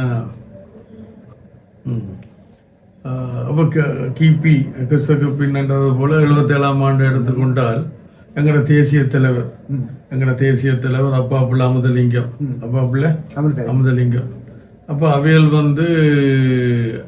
அப்பாப்புள்ள அமுதலிங்கம் தமிழரசு கட்சி, மற்ற சிவசிதம்பரம் தமிழ் காங்கிரஸ். அப்போ இவியல் தேர்தலில் தோத்து போச்சுன்னா, அப்போ அடுத்த தேர்தலில் வெல்றதுக்காண்டி மக்களை உசுப்பேத்துறதுக்காண்டி கொண்டு வரப்பட்டது தான் பட்டுக்கோட்டை தீர்மானம். அதாவது தமிழீழம் தனிநாடுன்னு சொல்லி. அப்போ அவையல் அந்த கோஷத்தை முன்வைக்கல மக்கள் ஓஹோவித்து அவைகளுக்கு 18 பேரை நாடாளுமன்றத்துக்கு மக்கள் அனுப்பி வச்சினோம். இவங்களுக்கு அதால் தீர்வு கிடைச்சதா இல்லை, கூட்டி கழிச்சு பார்த்தா தீர்வு இல்லை. எங்களுக்கு கிடைச்சது என்ன, அவையெல்லாம் அங்கே போய் இந்தியாவில் போய் சென்னையில் அந்த இதை இந்த நாடாளுமன்ற சிறப்புரிமையை பயன்படுத்தி அரசியலை பயன்படுத்தி அங்கே அவள் தங்களோட வாழ்க்கையை கொண்டு போச்சு. இந்த இடத்துல சார் அவர் எங்களுக்கு தீர்வு கிடைக்காதது காரணம் எங்களோட கொள்கைகளில் உள்ள பலவீனமா ஒற்றுமையா முடிச்சுட்டு வா. சரி, அப்போ போயிட்டோம். அப்போ அதால் அந்த அவைகளுடைய அந்த 18 பேரை நாடாளுமன்றத்துக்கு அனுப்பினது கூட எங்களுக்கு என்ன கிடைச்ச தீர்வு கிடைச்சதா இல்லை. கிடைக்காத என்ன கிடைச்சென்றால் இனக்கலவரங்கள், உயிரிழப்புகள், சொத்தழிவுகள், இடம்பெயர்வுகள், இதுகெல்லாம் எங்களுக்கு கிடைச்சது. அப்போ அந்த நேரத்தில் இவியல் வேலை திட்டங்கள் ஒன்றும் இல்லை என்று சொல்லி இளைஞர்கள் நாங்கள் அதை எங்கட கையில் பொறுப்படுத்தி கொண்டோம். இளைஞர்கள் எங்கட கையில் பொறுப்படுத்தி கொண்டோம். அப்போ எங்களோட இந்த தனிநாட்டுக்கான கோரிக்கைக்காக இளைஞர்கள் முன் வந்தவர். அப்போ இதுக்கு மக்கள் உடல் பொருள் ஆவி என்று சொல்லி முழுக்க கொடுத்து முழுக்க சப்போர்ட் பண்ணாங்க. ஆனால் என்ன நடந்தது, அதுவும் அதைத்தான் எங்களுக்கு கொடுத்தது. இது உயிரிழப்பு, இழப்பு, இடம்பெயர்வுகள், அழிவுகள், இழப்புகள், துன்பங்கள், துயரங்களை தான் அதை கொடுத்தது. ஆனால் அதில் ஒன்று இடையில நான் சொல்லலாம், அந்த 87ஆம் ஆண்டு இலங்கை இந்திய ஒப்பந்தம் கிடைச்சாண்டு. ஆனால் நாங்கள் அதையும் கோட்டை விட்டுட்டு இருந்தாங்க. இப்போ அதுக்கு பிறகு இந்த தமிழ் தேசிய கூட்டமைப்பு என்று சொல்லி மக்கள் 22 பேர் நாடாளுமன்றம் அனுப்பிச்சினோம். அதுக்கு என்ன, அதுக்குள்ளால என்ன நடந்த எங்களுக்கு, எங்களுக்கு என்ன நடந்த அழிவுகளில் போல் துன்பங்கள் துயரங்கள் தான். இப்போ அதில் போன முறை அந்த அதில் ஒரு உறுப்பினர், நாடாளுமன்ற உறுப்பினராக இருக்கிறவர், அவையும் வெளிநாடு தான் எல்லாரும் எங்களோட சிறப்புரிமையை பயன்படுத்தி எல்லாரும் குடும்பங்களோட அந்த 22 பேர்லேயும் பெரும்பான்மையானாக்கள் எல்லாம் இப்போ இங்கே இருக்கிற அந்த சைக்கிள் சின்னத்தில் ஒருத்தர் இப்போ இப்படி இருப்பார், அவையில் எல்லாம் எல்லாம் வெளிநாட்டுக்கு தான் ஓடிட்டோம் உசுப்பேற்றி போட்டு. அப்போ திரும்பி இடையில விடுமுறையில் விரைவினோம், குடும்பத்தோடு இருந்து போட்டு விடுமுறையில் நாடாளுமன்றத்தில் எல்லாம் மூக்கு முட்டை, நல்ல சாப்பாடு தானே, மூக்கு முட்டை விளங்கி போட்டு உசுப்பேற்றி போட்டு போயிடுவினோம். அப்போ இதில் இந்த இப்போ அப்போ மக்கள் 22 பேரை அனுப்பினாங்க. என்ன எங்களுக்கு கிடைச்சது, என்ன கிடைச்சது, ஒன்றும் கிடைக்க, அழிவுகளை போல் துன்பங்களை துயரங்களை தவிர வேறு ஒன்றும் கிடைக்கல தானே. அப்போ அந்த நேரத்தில் நான் இந்த 90ஆம் ஆண்டு நான் கொழும்புக்கு போய்க்கல. கொழும்புக்கு போய்க்க ஏற்கனவே சொன்னேன், நான் மத்தியில் கூட்டாச்சு அந்த ஒரு மாற்று கொள்கை, ஒரு மாற்று வேலை திட்டத்தை நான் முன் வச்சு அது இன்றைக்கு ஒரு வெற்றியை நோக்கி போகுதுன்னு நான் நினைக்கிறேன். எனக்கு மக்கள் இந்த வருகிற தேர்தலில் கூடின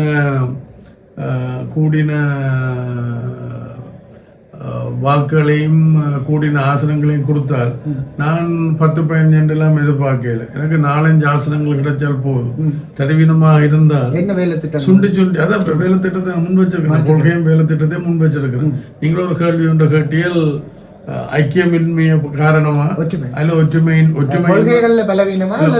ஒற்றுமையின்மைய காரணம் என்றால் 77ஆம் ஆண்டிலிருந்து ஐக்கியப்பட வேணும், எங்கள் ஒற்றுமையை வெளி உலகுக்கு காட்ட வேணும், ஐக்கியப்பட வேணும், எங்கள் ஒற்றுமையை வெளி உலகுக்கு காட்ட வேணும்ன்றதுதான் அண்டையிலேருந்து. அதுதான் என்ன நடந்தது, காட்டுற மாதிரி இல்ல ஐக்கியத்தை காட்டினதான். 77ஆம் ஆண்டு 18 பேர், பிறகு 22 பேர், பிறகு 16 10 வந்துட்டுன்றது வேறு. அப்ப அதெல்லாம் உண்மையா பிறகு கொள்கையும் அதை நோக்கிய வேலை திட்டமும் தான் முக்கியம்.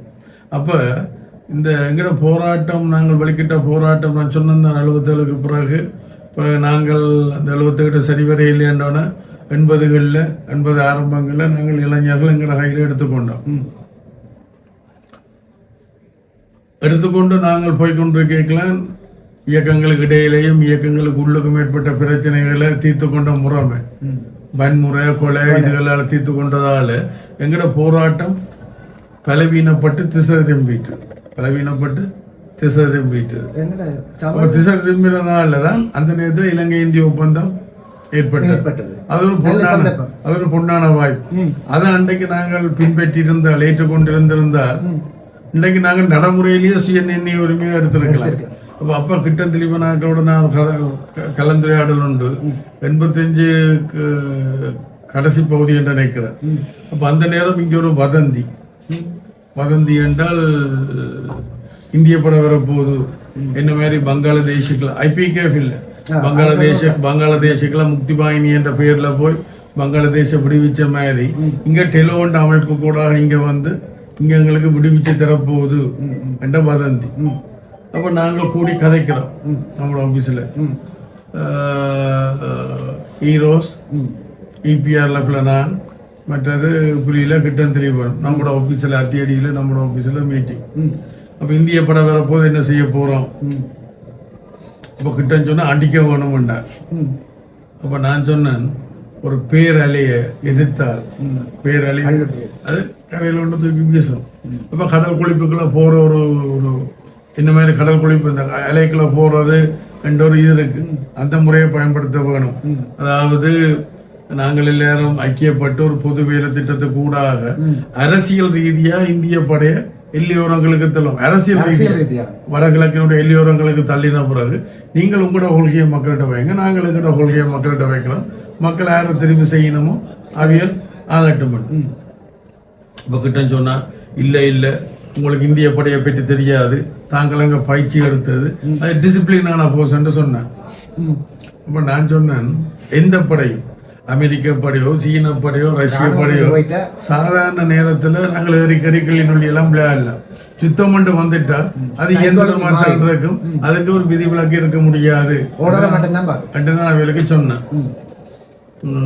அப்போ அதோட அந்த அந்த பேச்சு பார்த்த திரிபுரா காய்ப்பு நான் பங்க பிரபாவோட காய்க்கிறான் இருந்தால் தான் எனக்கு இந்தியாவுக்கு போய் இந்தியாவில் காய்ச்சி மற்ற இயக்கோட காய்ச்சி ஒரு பொது வேலை திட்டத்துக்கு வரேன்றதுதான் இடையில உங்களுக்கு சொன்னேன். அப்ப நீங்கள் காட்டியால் கொள்கையா அல்லது ஒற்றுமையின்மையா 77ஆம் ஆண்டிலிருந்து 74 என்று சொல்லுவோமே, 74ஆம் ஆண்டிலிருந்து ஒற்றுமைய ஐக்கியத்தை சர்வதேச சமூகத்துக்கு காட்ட வேணும், இந்தியாவை காட்ட வேணும், தென்னிலங்கையை காட்ட வேணும் அண்டையிலேருந்து என்ன மட்டும் அதுதான். அப்ப என்னுடைய இது என்றால் நான் அன்றைக்கு சொன்னான், அவையில் தங்களுடைய நலன்கள் என்னன்னு பார்ப்போம். சர்வதேசம் தன்னுடைய நலன், இந்தியா தன்னுடைய நலன், இலங்கை வந்து தன்னுடைய நலன். நாங்களாம் எங்கடைய அதுக்குள்ளே பொறுத்தவன். இங்கே பாருங்க, டிவியை திருப்பினால் பாரசீகத்தில் என்ன நடக்கு, அவன் தினமும் 100 கணக்கில் கொள்றான். சர்வதேசம் என்ன செய்யுது, சர்வதேசத்தை தெரியாத அங்க அவன் விமானத்தில் ஏறி ஒரு குண்டு அடி கேட்கலாம், அங்கே எல்லாம் பார்க்க குண்டு வருது விழுகுது, மக்கள் அல்லோல படிக்கும். அவன் சர்வதேசமும் என்ன செய்யுது. எல்லாரும் அவங்க தங்கட நாங்களும் நங்கட இதை சரியா கொண்டே பொருத்த வேணும்ன்றதுதான் என்னுடைய நிலப்பாடு. பிளவிட்டது தமிழ் தரப்பை ஒழிய சிங்கள தரப்புடைய கொள்கை வகுப்புகளும் தங்கள் நலன் சார்ந்ததாக இருக்கிறதா நீங்க சொல்றீங்க. அதான், அதாவது அவைகள் வந்து தங்களை முன்னிறுத்தி வருத்து கொள்ளும் 2 பேச்சுவார்த்தை. ஒன்று திம்பு பேச்சுவார்த்தை, அப்ப நான் EPLF இருந்தது. அப்ப திம்பு பேச்சுவார்த்தையில 5 பிரதான இயக்கங்கள், ஈரோஸ், EPLF, புளொட்டெலோ, டைகர்ஸ், மற்ற EPL, அமீரண்ண தேசியத்தில் அமீரண்ணையும் சிவசிதம்பரம். அப்ப பேச்சுவார்த்தையில நாங்கள் இயக்கங்கள் முடிவெடுத்தது, எங்களுக்கு பேச்சுவார்த்தையில நம்பிக்கை இல்லை. பேச்சுவார்த்தைகள் நம்பிக்கை இல்லாத மாத்திரமில்லை, அது கூட தீர்க்கவும் விருப்பம் இல்லை, அடிச்சுதான் தீர்க்கணும்ன்றதுதான். அப்ப நாங்கள் பார்த்தது, இந்த பேச்சுவார்த்தையை குழப்புறாண்டால் இலங்கை அரசாங்கத்தால் ஏற்றுக்கொள்ள முடியாத கோரிக்கையை தான் முன்வைக்கணும். அந்த கோரிக்கையும் தமிழ் மக்களுடைய உச்சபட்சமாக இருக்க வேணும் என்று சொல்லித்தான் இந்த திம்பு கோரிக்கைன்று வந்தது, விளங்குது. அப்படி நாங்கள் அதெல்லாம் இது பண்ணி போட்டு வேலுக்கு சொன்ன, யாருக்கு சொன்னது, அமீரண்ணைக்கும் சிவா அன்னைக்கும் சொன்னது, இதில் நீங்கள் கையெழுத்து போடாட்டும் அங்கால வர முடியாது, ஏகங்கள் சேர்ந்து சொன்னது. அவங்களும் பயத்துல அதில் கையெழுத்து போட்டது, அது வரல. பிறகு பெங்களூர் பேச்சுவார்த்தையை பற்றி உங்களுக்கு தெரியும், எல்லா இயக்கங்களும் இந்த ஓக்கி டோக்கி இந்த செட்டு வச்சிருக்கு, தங்களை தலைமையிலோட மற்ற தங்களோட நிர்வாகங்களை கட்டுப்படுத்துறதுக்கு ஓக்கி டோக்கி மற்ற ரேடியோ செட்டு எல்லாம் வச்சிருக்கிறது. அப்போ ஒவ்வொரு இயக்கங்களும் கதைக்கிறத ஒவ்வொரு இயக்கங்களும் முட்டுக்கு நாங்கள் கதைக்கிறோம், அவங்க கேட்பாங்க, அவங்க எல்லாரும் கேட்கிறோம். ஒருக்கா பாலசிங்கமும் திலீபனும் கதைச்சது நாங்கள் விட்டு கேட்டது. அப்போ அதில் பாலசிங்கம் கேட்குறான், சாரி திலீபன் கேட்குறான் பாலசிங்கத்திட்டு, அண்ணே நாங்கள் இந்த பேச்சுவார்த்தையை போகிறோமா, ஓவர் காய்ச்சி முடிச்சோம் ஓவர்ன்னு சொல்லுவோம். பாலசிங்கம் சொல்கிறோம், ஓமாம் பேச்சுவார்த்தையை போகிறோம் ஓவர். அப்போ திலீபன் கேட்குறான், அண்ணே அப்போ நாங்கள் மக்களுக்கு என்ன சொல்கிறது, ஏன்னா மக்களுக்குங்கிற பிரச்சாரம் பேச்சுவார்த்தையில் நம்பிக்கையில் பேச்சுவார்த்தையை போக மாட்டோம்ன்றது தான் ஓவர். அப்போ பாலசிங்கம் சொல்கிறாரு, நாங்கள் ஒரு கோரிக்கையோட நான் போகிறோம் ஓவர். அப்போ திலீபன் கேட்குறான், அண்ணே அப்போ அந்த இலங்கை அரசாங்கம் இந்த கோரிக்கை ஏற்றுக்கொண்டுட்டால் ஓவர். பாலசிங்கம் சொல்கிறேன், அப்படின்னா நாங்கள் உடனே இன்னொரு இதை நாங்கள் முன்வைப்போம் ஓவர். இப்படித்தான் அந்த ஓவர் நடந்தது. அடிச்சுதான் பிடிக்கணும், அடிச்சு பிடிக்கணும். அப்புறம் நான் கதைக்கு வாரேன் இல்லை சொல்றேன், அவை அந்த மனோனில சிந்தனைகளை பற்றி சொல்றேன், விளங்குதான். அப்போ 86 மே மாதம் மட்டும் EPLFக்கு 10ஆம் மாதத்தோட தலைவராக இருந்தாலும் நடைமுறையில் நான் தான் இங்கே அதை கையாண்டு வந்தது. இப்போ 86 மே மட்டும் அதோட நன்மைக்கு நல்லதுக்கும் கெட்டதுக்கும் நான் தான் பொறுப்பு, சரியோ நான் தான் அதுக்கு பொறுப்பு. அப்ப நான் இவளோட ஒரு சமநிலையை பேணினது, புலிகளோட எங்களில் ஒன்று எடுத்து அடுத்த அவையில் ஒன்று எடுத்துடுறது. பழி வாங்குற நோக்கம் கொலை பொறிக்கின்ற இல்லை, அவைகளுக்கு விளங்குற பாஷையில பேச வேணும் என்றதுதான் இந்த நோக்கம். அதை நான் செய்தது. அதால எனக்கும் அவைகளுக்கும் இடையில ஒரு புரிந்துணர்வு இருந்தது. அந்த புரிந்துணர்வுடைய அடிப்படையில தான் அங்க பிரபாகரனோட பேசுற ஒரு இணக்கப்பாட்டுக்கும் போனது. சொல்றவங்களை விளங்குது. அப்ப இங்க வந்து ஒற்றுமை என்றது ஏன் இங்க ஒற்றுமை என்றால், ஸ்டாண்ட் இல்லாத பைசிக்கிள் உங்களுக்கு தெரியும் தானே. ஸ்டாண்ட் இல்லாத பைசிக்கிள் நான் கொள்கையை சொல்லி சரி கொள்கையை படுத்த கொள்ளாம சும்மா ஸ்டாண்ட் இல்லாட்ட என்ன செய்ய வேணும், இன்னொரு சைக்கிளோட சாத்தி வைக்க வேணும், அல்லது வேலியோட சிவரோட இல்லத்துல ஓட்டு வைக்க வேணும். அதான் இந்த கூட்டு. இப்போ கூட்டு மக்களுக்கானதல்ல, தங்களோட சுயலாப அரசியலுக்கானதான அல்லது வாக்களை அபகரிக்கிறதுக்காகத்தான் நீங்கள் கூட்டண்டு சொல்றதை ஒழிய வேறு ஒன்றும் இல்லை. அதோட விளங்க நான் எனக்கு ஸ்டாண்ட் இருக்குது, ஆனால் நான் ஸ்டாண்ட் போடுறேன். ஓடிக்கொண்டிருக்கிற வண்டியை நான் நிப்பாட்ட வேணும். அப்போ ஸ்டாண்ட் பிரச்சனை வேணும். ஸ்டாண்டில் ரெண்டு அர்த்தம் பெறும் கொண்டு இப்போ சார் ஒரு விஷயத்துல ஒரு பிரச்சனையை அப்ரோச் பண்ணி கொண்டு போகைக்கு எங்களுக்கு அந்த ஒரு ஸ்டாண்டர்டை நாங்கள் வச்சுட்டோம்டா, எங்களோட கொள்கை ஒன்று வச்சுட்டோம்டா, எங்களுக்கு வர சவால்களுக்குள்ளால அதை நகர்த்துறதுல ஒரு பிரச்சனை இருக்கும். அப்போ உங்களோட கொள்கைகள் வந்து காலத்துக்கு ஏற்ற வர பிரச்சனைகளோட செஞ்சு போகக்கூடிய மாதிரி வகுத்திருக்கிறீங்களா, அல்லது வந்து நாங்கள் மத்தியில் கூட்டாட்சி மாநில இலக்கு, அதான் எங்களோட அரசியல் இலக்கு. அமைச்சர் அந்த அரசியல் இலக்கு அடையிறதுக்கான வேலை திட்டம் என்ன, பெண்கள் படையில கேள்வி கட்டுகள் அமைச்சர் பொறுப்பாண்டு எல்லாரும் அதுக்கு தான் நினைக்கணும். தமிழரசு கட்சி இல்லையா, இல்லை அதில் இருக்கிறாங்க சொல்ல இல்லையா, தாங்கள் அமைச்சு பொறுப்பும் படுப்போம் இது ஒன்றெல்லாம் சொல்லி இருந்தானே. இப்போ விளங்குதா? மற்ற கட்சிகள் எல்லாமே அரசாங்கத்தோட பேசுவோம் அப்படிப்பட்டலாம் சொல்லியிருந்தேன். இப்போ நான் அன்றைக்கு சொன்னதை இந்த இயக்கங்கள் இல்லை இந்த கட்சிகள் பின்பற்றி இருந்தால் எங்களுக்கு இந்த அழிவுகள் இழப்புகள் துன்பங்கள் தீரங்கள் வந்திருக்காது. நாங்கள் எப்பயோ முன்னோக்கி அதாவது ஒரு முன்னோக்கிய சமூகமாக அபிவிருத்தி அடைஞ்ச சமூகமாக இருந்து கொள்ளுவோம். நான் சொல்ல விளங்க அன்றைக்கு நான் சொன்னதை பின்பற்றி இருந்தால் ஏற்றுக்கொண்டிருந்தால் இப்போ இந்த இந்த இந்த இந்த இந்த 22 பேரை கொடுத்தது என்ன நடந்தது? எங்க போய் முடிஞ்ச முள்ளிவாய்க்கால் போய் முடிஞ்சது. ஏன் அந்த 22 பேராலே முள்ளிவாய்க்கால நிறுத்த முடியல? நிறுத்திருக்கலாம் தானே. அதோட நிறுத்த முடியாத காரணம் என்ன? அவையிட இருந்து இதுதான் அவசரமா சரியா? அப்ப அப்ப இது எங்க போய் முடிஞ்ச அந்த 22 பேரை நாடாளுமன்றத்துக்கு அனுப்பினதுக்கு கூடாக எங்கிற சமூகம் எங்க போய் அல்லோலப்பட்டது? முள்ளிவாய்க்கால ஏன் நிறுத்த இல்லை? அப்ப நான் இவர்களுக்கு சொல்றேன், அந்த 22 பேருக்கும் தனியாகவும் கூட்டாக சொல்றேன், கிழக்கு மாகாணம் விடுவிச்சிட்டு கிழக்கு மாகாணம் விடுவிக்கப்பட்டுட்டு இப்போ வடக்குக்கு படைகள் தயாராகுது. கிழக்கு மாகாணத்தை விடுவிக்கல சிங்கம் அடிக்க புலிக்கு ஓடுறதுக்கு சிங்கம் அடிக்கல புலிக்கு ஓடுறதுக்கு இடம் இருக்கு. யார் சிங்கம் பண்றது அடிக்கல ஓடுறதுக்கு இடம் இருக்கு. ஆனா வடக்கு மாகாணத்துக்குள்ள அடிச்சாவில் ஓடுறதுக்கு இடம் இல்லை. அப்ப திருப்பி தாக்க வேணும். அப்ப அழிவுகள் கூடும். ஆனபடியினால் நாங்கள் பேசுவோம். நான் மஹிந்த ராஜபக்சோட நான் டைம் எடுக்கிறேன். நானும் உங்களோட என்னோட நீங்கள் சேர்ந்து வரைக்கல அவர்கிட்ட மனதில் மாற்றம் ஏற்படலாம். அவர்கிட்ட கை இன்றைக்கு ஓங்கி இருக்குது விளங்குதுதான். அப்படியே பேசுவோம். எல்லாம் மாவசேனாரையும் ஓம் தம்பி என்றிட்டு இருந்துட்டு ஆக்கள் ஒழிச்சிட்டீங்க. ஏண்டா அவளுக்கு ஒன்று பிரபானுக்கு பயம், மற்ற பிரபான் அழிக்க வேணுமென்றதான் அவையுடையது. அந்த கட்சிகள் பிரபான் இருந்தா தாங்கள் தங்களோட சுயலாபங்களை அரசியலும் செய்ய முடியாது. இந்த பிரபான் தான் ஒரு சாக்கு மூட்டைகளை போட்டு உருளைக்கிழங்கு மூட்டையை கட்டி விட்ட மாதிரி தமிழ் தேசிய கூட்டமைப்பு கட்டினது. கட்டு கலாண்டுட்டு என்ன நடக்கும்? கிழங்குகள் எல்லாம் அதான் நடந்திருக்கு. சொல்லுவாங்க அந்த கட்டின சாக்கு கூட இன்றைக்கு இத்து போச்சுன்னு சொல்லி குழம்பு பாசையில முக்கி போச்சு விளங்குதான். அப்ப இதுல ஐக்கியம்ன்றது பிரச்சனையே இல்லை. அதாவது இந்த கொள்கையும் அந்த கொள்கையை நடைமுறைப்படுத்துறதுக்கான வேலை திட்டம். இந்த ஒவ்வொரு கட்சியும் தங்களோட கொள்கை என்னன்னு சொல்லட்டும், அதை அடையிறதுக்கான வேலை திட்டத்தை சொல்லட்டும் பார்ப்போம். இந்த பிரபானாலே இந்த ஆயுத இதை வச்சுக்கொண்டே தீர்க்க முடியலண்டா பிரபான் சரியான வழியில போயிலேன்டான் என்னுடைய அர்த்தம். அந்த மக்களுடைய அந்த தியாகம் அந்த அந்த இளைஞர்கள் ஜோதிகள் அந்த மக்களுடைய தியாகங்களை அது துப்பியம் செய்யப்பட்டுட்டு சரியா பயன்படுத்த இல்லை.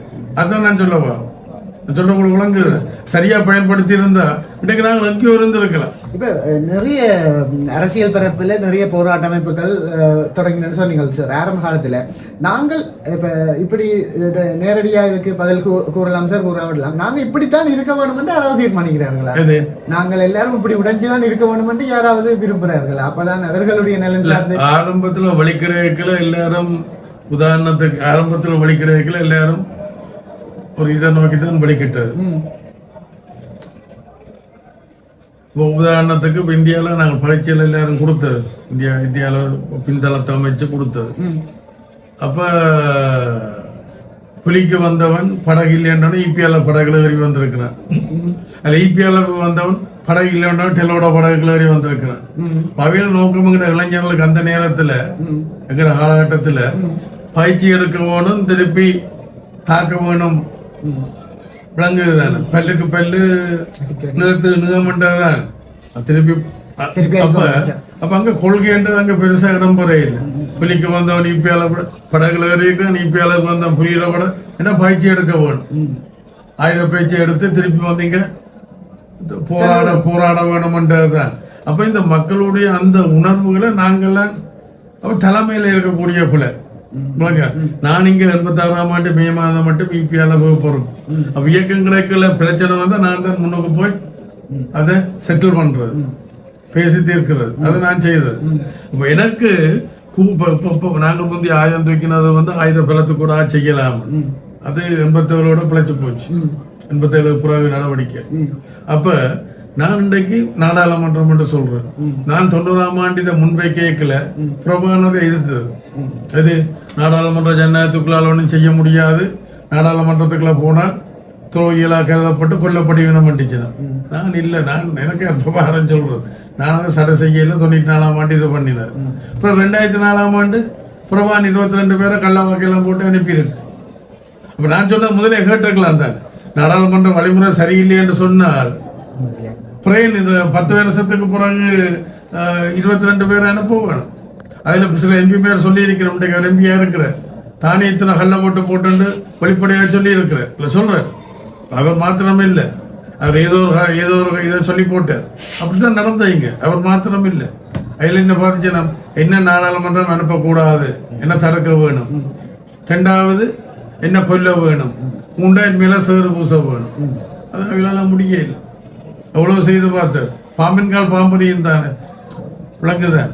பிரபாகரன் எங்க சந்திச்சிருக்கீங்களா? இல்ல, விலை குறை பாத்துருக்கீங்களா? 2 பேரும். அதாவது இப்ப எம்ஜிஆர் பேச்சுவார்த்தை கூப்பிட்ட நேரத்திலையும் இப்ப ENLF என்று சொல்லி கூட்டுக்களையும் அந்த நேரங்களில் 1-2 தடவை சந்திச்சிருக்கேன். ஒழிய மற்றபடி சந்திச்சுக்க நேர இல்ல.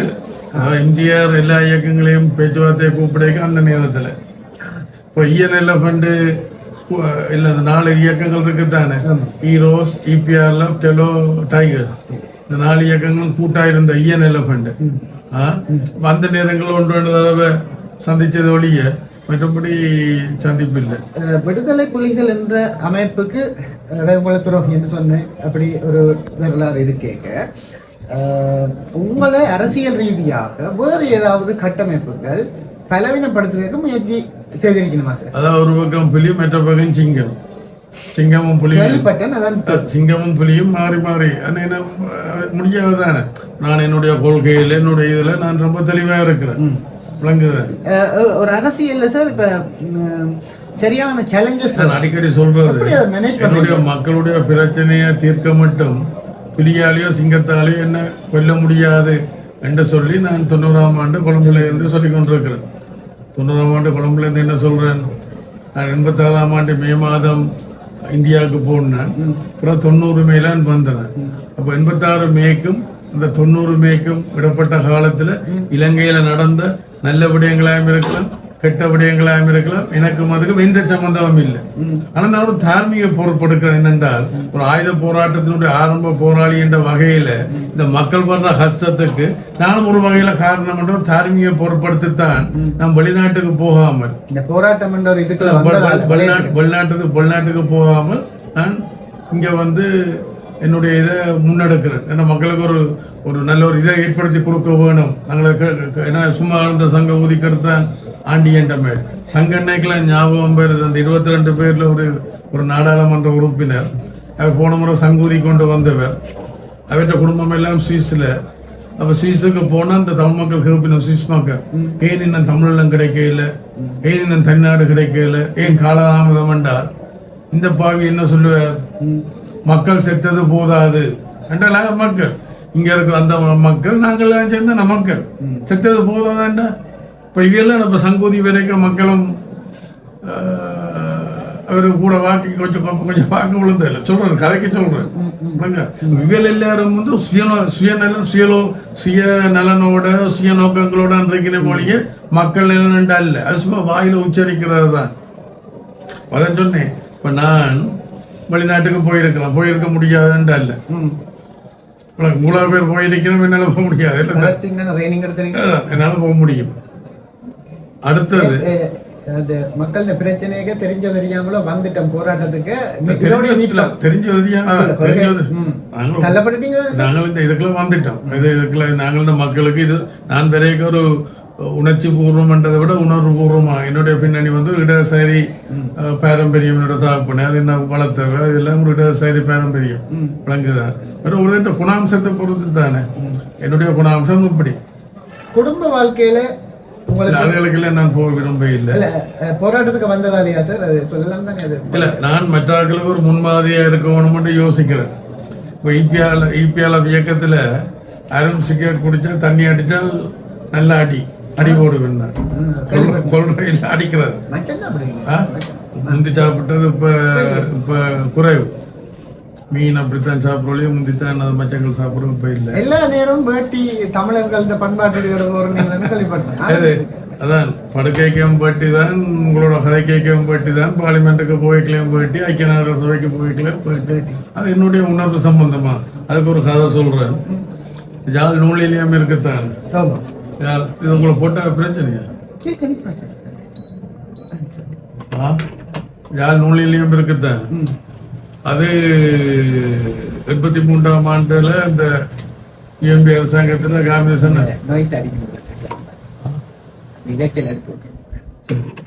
அப்ப எரிச்சது.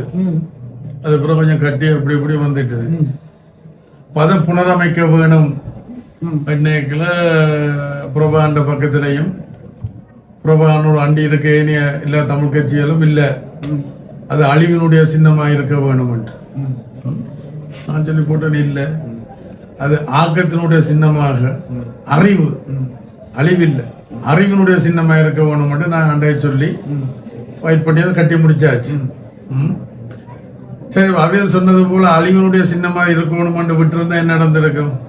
அப்படிதான் இருந்திருக்கும். அதெல்லாம் எங்களோட மக்களுக்கு யாருக்கும் அது பயன் இல்லாமல் தான் போயிருக்கு. இன்றைக்கு இது ஒரு வகையில் பயன்படுது தான். அது ஒரு பக்கம். ரெண்டாவது நாளைக்கு ஒரு 12-13 வருஷத்துக்கு முதல் கொழும்புல ஒரு சர்வதேச மாநாடு நடந்தது. அப்போ இந்திய பிரதமர் மன்மோகன் சிங்கும் இங்க வர இருந்தது. அப்ப இவர்கள் எல்லாரும் எதிர்த்தவர்,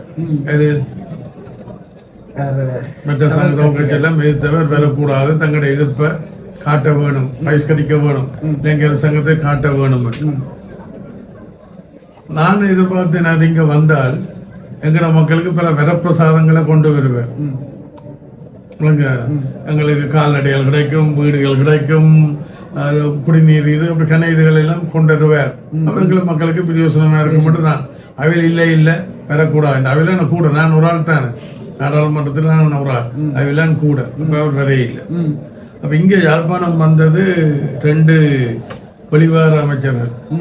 ஒன்று பிரான்ஸ் வெளிவார அமைச்சர், மற்றது பிரான்ஸ், மற்ற லண்டன் யூகே வந்தது.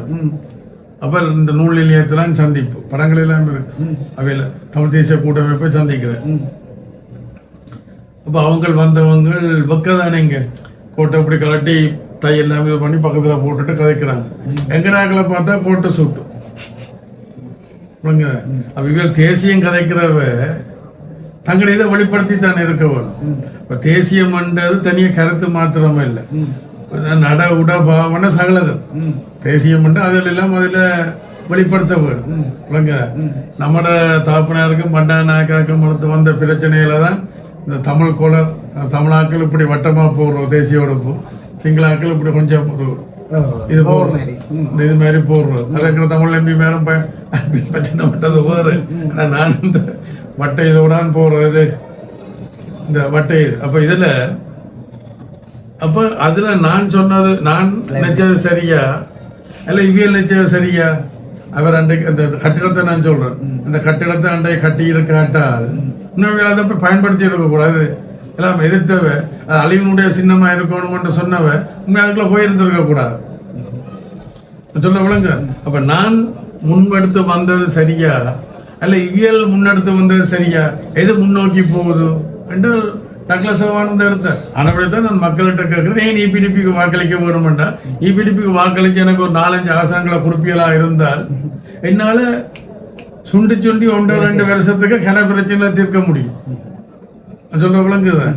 அது இப்போ ஒரு இது ஒன்று போகுது. நானும் அனுராவும் கிட்டடியில சந்திச்சதான் நானே சொல்லிக்கொண்டு நாங்கள் அதை பற்றி கதைக்கல. நாங்கள் கிட்டத்தட்ட 38 இல்ல 38 விடயங்கள், நட்பு ரீதி என்றதை விட 38 விடயங்கள் நாங்கள் கொடுத்தது. 38 விடயங்கள் நான் அமைச்சர அந்தஸ்து உள்ள அமைச்சராக இருக்கைக்குள்ள முன்னெடுக்கப்பட்ட விடயங்கள் அது தொடர வேணுமென்றதும், தயாராக இருந்த விடயங்கள் அதை தொடர வேணும் ஆரம்பிக்க வேணும்ன்றதும் அந்த இது எனக்கு அதனோட கடிதத்தை பாருங்க. அப்ப 38 கடிதம் நேற்றை வச்சு இல்லை பாருங்க, 38 ஃபைல் ஒன்று போட்ட. அப்ப இதான் அவருக்கு கொடுத்த கடிதம். சிங்கள மொழி பேருக்கு 38 விடயம். அதெல்லாம் கடைசியா அரசியல் தீர்வு என்னன்றதை சொல்லியிருக்கு. அரசியல் தீர்வு என்று சொன்னால் நான் இப்படித்தான் சொல்றேன், இந்த மாநசபை முறைமை, இந்த 13ஆம் திருத்த சட்டம் அதை என்ன மாதிரி செயல்படுத்துறது 3 கட்டத்துல. முதல் கட்டம் வந்து 3 கட்டம் இலவாக விளங்க. நான் அப்ப அதை செய்யலாமன்றத கேட்டால் இப்படி தொடுறதும் இப்படி தொடுறதுக்கு வழிகாட்டுவேன். நாங்கள் 3 கட்டங்களாக கொடுத்தது. முதலாவது கட்டம் நிறைவேற்று அதிகாரத்துக்கு ஊடாகவும் நிர்வாக ஏற்பாடுகளுக்கு ஊடாகவும் மாநசபையிலிருந்து எடுக்கப்பட்ட அதிகாரங்களை திருப்பி கொடுக்கிறது. அதுக்கு ஜனாதிபதி சிரிச்சு கொண்டு கையெழுத்து போடலாம், ஒன்றும் கையெழுத்து போடலாம். அதுக்கு நாடாளுமன்றம் எல்லாம் போக வேண்டிய அவசியம் இல்லை, அவரே செய்யலாம். அது முதல் கட்டம். 2ஆம் கட்டம் நாடாளுமன்றத்தில் சிம்பிள் மெஜாரிட்டி விளங்குது. சிம்பிள் மெஜாரிட்டி அன்றைக்கு 100 பேர் கூடினா சட்டம் கொண்டு வரைக்க 100 பேர் கூடினா 51 பேர் வாக்களிச்சா சரி, அப்ப நமக்கு கூட அதிகாரங்கள் கிடைக்கும். அப்புறம் 3ஆம் கட்டம். 3ஆம் கட்டம் என்ன? அது 3-2க்கு போக வேண்டி வரலாம், சில வேளை சர்வஜன வாக்கெடுப்புக்கும் போக வேண்டி வரலாம். அதுக்கு கொஞ்சம் காலம் எடுக்கும். அதுக்கு தேசிய நல்லிணக்கம். உதாரணத்துக்கு தேசிய நல்லிணக்கத்துக்கு நான் உதாரணம் சொல்றேன். மடத்தடி, நீங்கள் எந்த இடம்?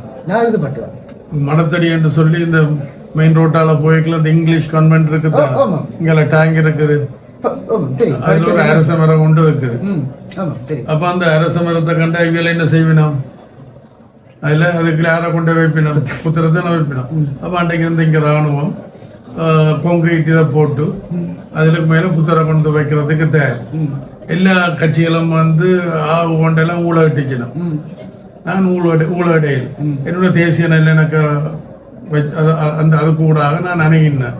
நான் அவைகளுக்கு சொன்னேன், அரசாங்கத்துக்கு இந்த மாவட்டம் புத்தருக்குரிய மாவட்டம் இல்லை, அது வந்து குறிப்பிட்ட பகுதி கிறிஸ்தவர்களுக்கு உரிய இடம்.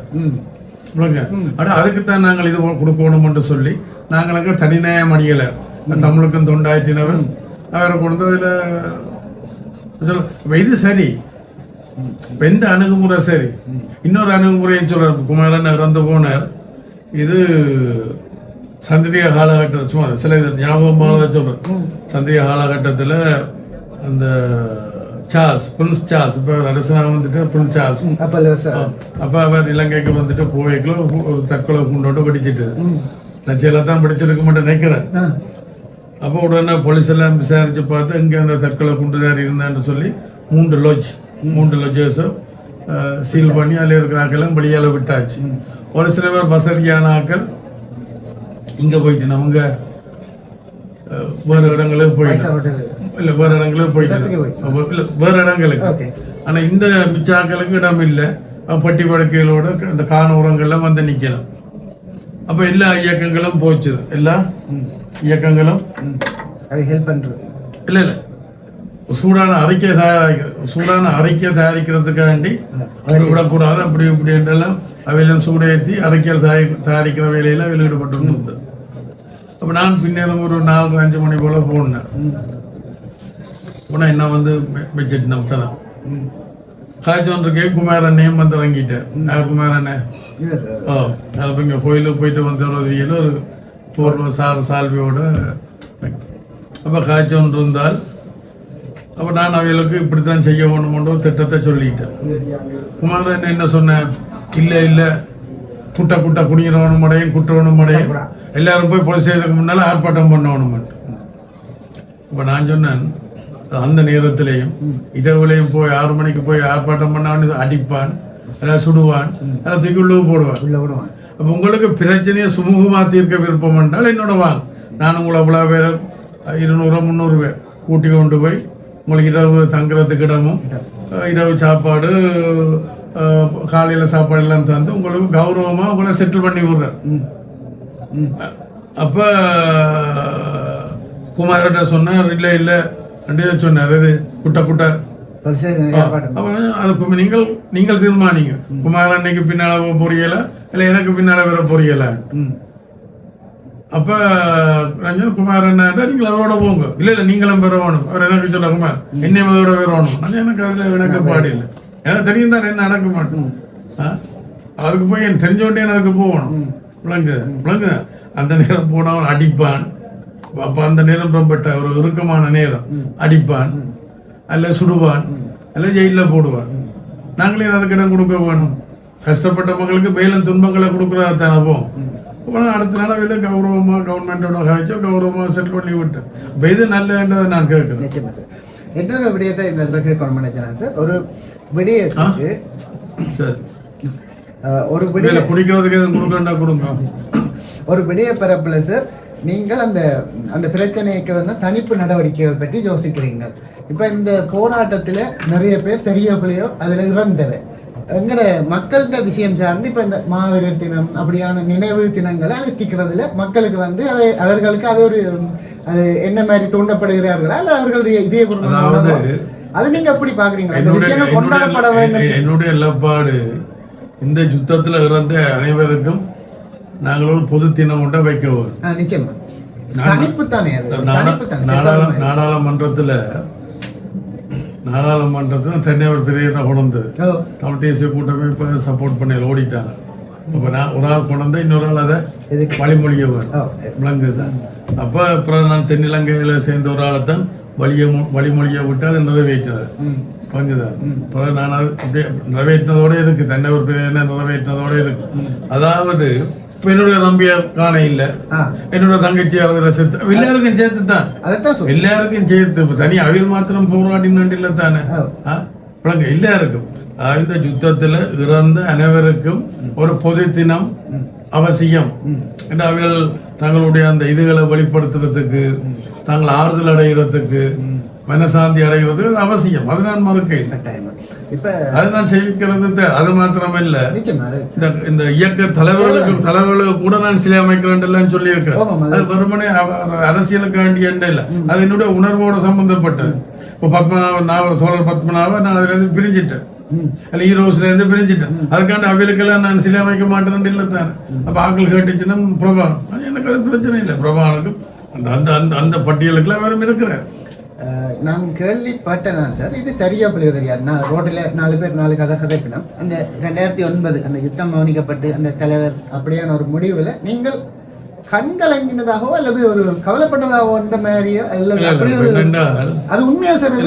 அதாவது பெண்ணென்றால் இப்படி செத்து போனானே என்று சொல்லி விளங்குதான். அதில் நான் இதில் பதிவில் நான் சொல்ல விரும்ப இல்லை. எனக்கு தெரியும், நான் கேள்விப்பட்ட விலங்கு தானே, கேள்விப்பட்ட என்ன மாதிரி அதனால சொல்ல விரும்பல. ஒரு பதிவுல 18 எடுத்துக்கிட்டு நான் கேள்விப்பட்ட உண்மையோட அப்பாண்டு கேட்டேன். என்னண்டு கேட்க ஓமண்டு அவர் எனக்கு தூசணத்தால பேசாத கூற என்னதுக்கு இப்படி எல்லாம் சைனட் 2 கொண்டுக்கு பதிலாக 2 கட்டி கொண்டு தெரிஞ்சவன் எங்களை எல்லாம் ஏமாத்தி போட்டேன் ரெண்டெல்லாம் சொல்லி அவர் என்னோட சொல்லி விழுந்தவர் வந்து. டக்ளஸ் தேவானந்தாவுக்குள்ள ஒரு இலக்க குணம் வந்து இருக்குது. அது இப்போ சில பேர் வந்து பார்த்தா ஒரு ரஃப்பான தோட்டமாக இருக்குங்க, ஆனால் அவர்களுக்குள்ள இப்படி ஒரு மனசு. அது இந்த கதை உங்களை சொல்ல வேணும். அந்த என்ன, நான் கிளிநொச்சிக்கு போனால் அங்கே அரசு விடுதி ஒன்று இருக்கு, தங்குற விடுதி பெங்களூர் அரசாங்க இது உண்டு. அப்போ கரை பேர் பெரிய நூற்றுக்கணக்கில் ஆக்கள் பெருவினோம். ரோட்டுக்கு இந்த பக்கம், ரோட்டுக்கு இங்கே பக்கம் ஒரு ஆலமரம், அது கீழே ஒரு தடவை இடிய போகிறாள் அதெல்லாம் விற்கிறேன். இந்த வீட்டு நம்பர் கட்டப்பணம் எடுத்துட்டு வேண்டாம், ஒரு ஃபோன் பண்ணணும்னு மட்டும் பார்த்து போனோம். அதுக்கு முன்னால் அந்த இடிய பொருள் வச்சு விற்ற வேட்டும் தாப்பன் செத்து போனாருன்னு எனக்கு சொன்னாலும் மறந்து போனேன். அப்போ ஏதாவது தெரிஞ்சாக்கள் அவர்கிட்ட இடிய பொருள் வாங்க போயிருக்கிறோம். அப்போ அந்த அவர் தெரிஞ்சாக்களுக்கு சொல்கிறேன், முன்னாலே அமைச்சர் டக்ளஸ் தேவானந்தா இருக்கிறார், நூற்றுக்கணக்கில் ஆக்கள் வரையினோம், நல்ல வேலையெல்லாம் செய்து கொண்டிருக்கிறார் என்று சொல்ல இவள் அதுக்கு எடுபட்டு அப்படிங்கிறது பொண்ணு யாருக்கு வாக்களிச்சு நீங்களே என் வீட்டுக்கு தானே என்று சொன்னேன். அவைகள் எடுத்து நீங்கள் அவரை பற்றி நல்லா சொல்றீங்க, என்ன இப்போ வீட்டுக்கு அந்த நேரம் வீட்டுக்கு வாக்களிச்சேன். இல்லை இல்லை ஐபிகே காலகட்டத்தில் அவர் இங்கேருந்து போய் அட்டகாசம் பண்ணினவர் விளங்குதான், அவருக்கு எனக்கு லைன் எடுத்தாங்க. அப்படி அட்டகாசம் பண்ணினவர் அண்டு அப்போ அவருக்கு மண்டே பிள்ளையான தகவலை தான் நகலம் சொல்ல போய் விளங்க. என்மையில அங்காலையெல்லாம் சொல்லப்பட்டது என்ன, இவருக்கு பெரிய பெரிய பல்லு, பெரிய கொம்பு விளங்குதான் விளங்குதான். ஹலோ வணக்கம். அப்படி நான் கேள்விப்பட்டு நான் அப்படி உங்களோட அப்பா தவறிட்டாரு. எனக்கு வர முடிய இல்லை, அதான் நான் உங்களுக்கு ஒவ்வொரு முறையும் எடுக்கல அங்கே விதை கேட்கலாம் மறந்து போகிறது. அப்புறம் உங்களோட கதையை இன்னொரு ஆளுக்கு சொல்லி கொண்டு கேட்கலாம். உங்களோட ஞாபகம் வந்து உங்களுக்கு எடுத்துறேன். சரி அப்படியா, நன்றி வணக்கம். சொன்னேன் வரும். இப்போ எனக்கு சொன்னவ இப்படி நடந்திருக்கேன்ட்டு இப்போ என்ன எடுத்து உங்களுக்கு கதைக்க சொன்னவன். அப்போ நான் மறந்து போயிடும். வேலை பழுவாலும் உங்களோட கதையை நான் அடிக்கடி ஆக்களுக்கு சொல்கிறே இல்லை. அப்போ அந்த கதையை சொல்லி கொண்டு கேட்கலாம், எனக்கு ஞாபகம் வந்து. சரி, நன்றியா. சரி சரி சரி சரி. ஆமாம், காய்ச்சல் ஒன்று இருக்கோம். என்ன சொல்றது, வெளியில சில விஷயங்கள் ஃபீட் பண்ணப்படுறத வச்சுதான் இப்ப ஒரு 100 பேர் சேர்ந்து என்னென்றால் சரி ஒவ்வொரு ஆளுக்குலயும் என்ன பாசிட்டிவ் இருக்குன்னு தான் கிண்டுறது. எனக்கு வேலை தான் குப்பை கிண்டுறது இல்ல. ஹிட்லருடைய ஒரு தியரி ஒன்று இருக்கு, ஒரு கோட்பாடு.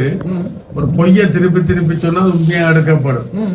அதெல்லாம் ஹிட்லர் அப்படி கொண்டு அழிச்சவன் இல்லை. ஆக்களை திரட்டி கொண்டு அழிச்சதுக்கு காரணம் உன்னுடைய இந்த தியரி தான். இது அந்த என்ன ஒரு ஆள் இருக்கிறான், அவர்கிட்ட இல்லை இல்லை ஹிட்லருடைய ஆள் கோயபால்ஸ் என்று சொல்லி அவரான் அவருடைய அந்த இதுக்குரிய ஆள். அவர் பொய்யை திருப்பி திருப்பி சொன்னார். அப்படிதான் என்ன ஜெர்மனிய மக்களை உசுப்பேத்தி எல்லாம் திரட்டி இப்போ கடைசியில் கொண்டே விட்டது அழிவு தான். பட் இன்னொன்று நான் சொல்றேன்னா, இந்த ஜப்பான் 2ஆம் உலக மகாயுத்தத்தில் அமெரிக்கா குண்டு போட்டு அழிச்சது. மாறி வந்த தலைமை அமெரிக்க அரசாங்கத்தோட சிநேகபூர்வமாக கையொழிக்கணும்படினா தான் இன்றைக்கு ஜப்பான் வந்து அமெரிக்காவோட முன்னுக்கு நிற்குது. இதுதான் நான் அப்போ இருந்து சொல்லி வர இதுகள்லையும் நாங்கள் இலங்கை அரசாங்கத்தை விருப்பமோ விருப்பமில்லையோ பேசித்தான் ஆக வேணும். அவரோட கதைச்சு தான் நாங்கள் செயல்பட வேணும். அன்றைக்கு செய்திருந்து இன்றைக்கு எங்கே நிற்கிறோம். அதாவது நிலாந்தன் ஒரு உங்களுக்கு தெரியும், முந்தைய அங்கால இருந்தவர் நிலாந்தன், ஒரு கட்டுரையா என்ன ஆய்வு கட்டுரையாளர். அப்ப அவர் தன்னுடைய ஒரு கட்டுரையில் எழுதுறார், கடந்த காலங்களில் யாருக்கு எதிராக நாங்கள் ஆயந்திக்கு போராடினமோ அவையிட்ட மக்களை கையளிச்சுட்டு போற நிலைமை ஏற்பட்டிருக்கு, அந்த துப்பாக்கிய நிலைமை ஏற்பட்டிருக்கு. சொல்ற விளங்குது. அன்றைக்கு நாங்கள் என்ன சொன்னாங்க, அவன் அப்படி செய்வான் இப்படி செய்வான் சிங்களான் அப்படிலாம் சொன்னான். அப்புறம் என்ன நடந்தது, ஆடை சுட்டது. அங்காலேருந்து இந்த பாதுகாப்பு தேடி இங்கால ஓடி வர வலிக்கிட்டாக்கெல்லாம் பெரிய அமைப்பெல்லாம் சுட்டு கொண்டது தான். அதெல்லாம் கணக்கு நடந்தது தான். இந்த பாலகுமார் இல்லாந்தன் சிலவில் அதுக்கு இப்போ சொல்கிற தெரிய இல்லை. பாலகுமாரும் என்னோட தப்பி வாரத்துக்காண்டி தான் ஒரு படகு எடுத்து தன் மகனோட வர வலிக்கிட்டது. அப்போ அது இங்கால கதை போயிட்டு எங்கால உடனே துரத்தியால சுட்டு பிடிச்சாச்சு தானே. அதுக்கப்புறம் சண்டை பண்ண போனது. இல்லாட்டி இங்கால வந்து இருந்தால் நிலாந்தன மாதிரி, மற்றது இங்கே கிள்ளச்சில கர்நாடக மாதிரி விளையாட்டை வந்து அப்படியே தப்பிச்சிடும்.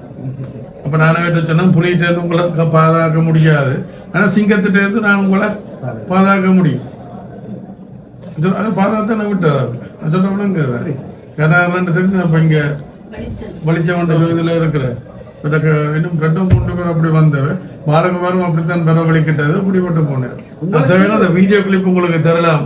2 பேரும் கதைக்கிறதா இல்லை இல்லை, அந்த புலியினுடைய சூசையும் சூசையும் பிடிக்க சொல்லுதா, பிடிச்சோன்ற சொல்லு. அந்த போட்டில் போனால் பிடிச்சோன்ற சொல்லு கொண்டா சொல்லுங்க. ஒரு ஒரு அரசியல் பரப்புல இருக்க மனம் வந்து சரியா ஒரு ரிலாக்ஸேஷன் ஆயிட்டு ஒரு ரிலாக்ஸ் ஒன்று கட்டாயம் ஒரு மனுஷனுக்கு டிஆர்டர் கூட கொடுத்துருங்க. கொடுத்தா இது 2 வீதம்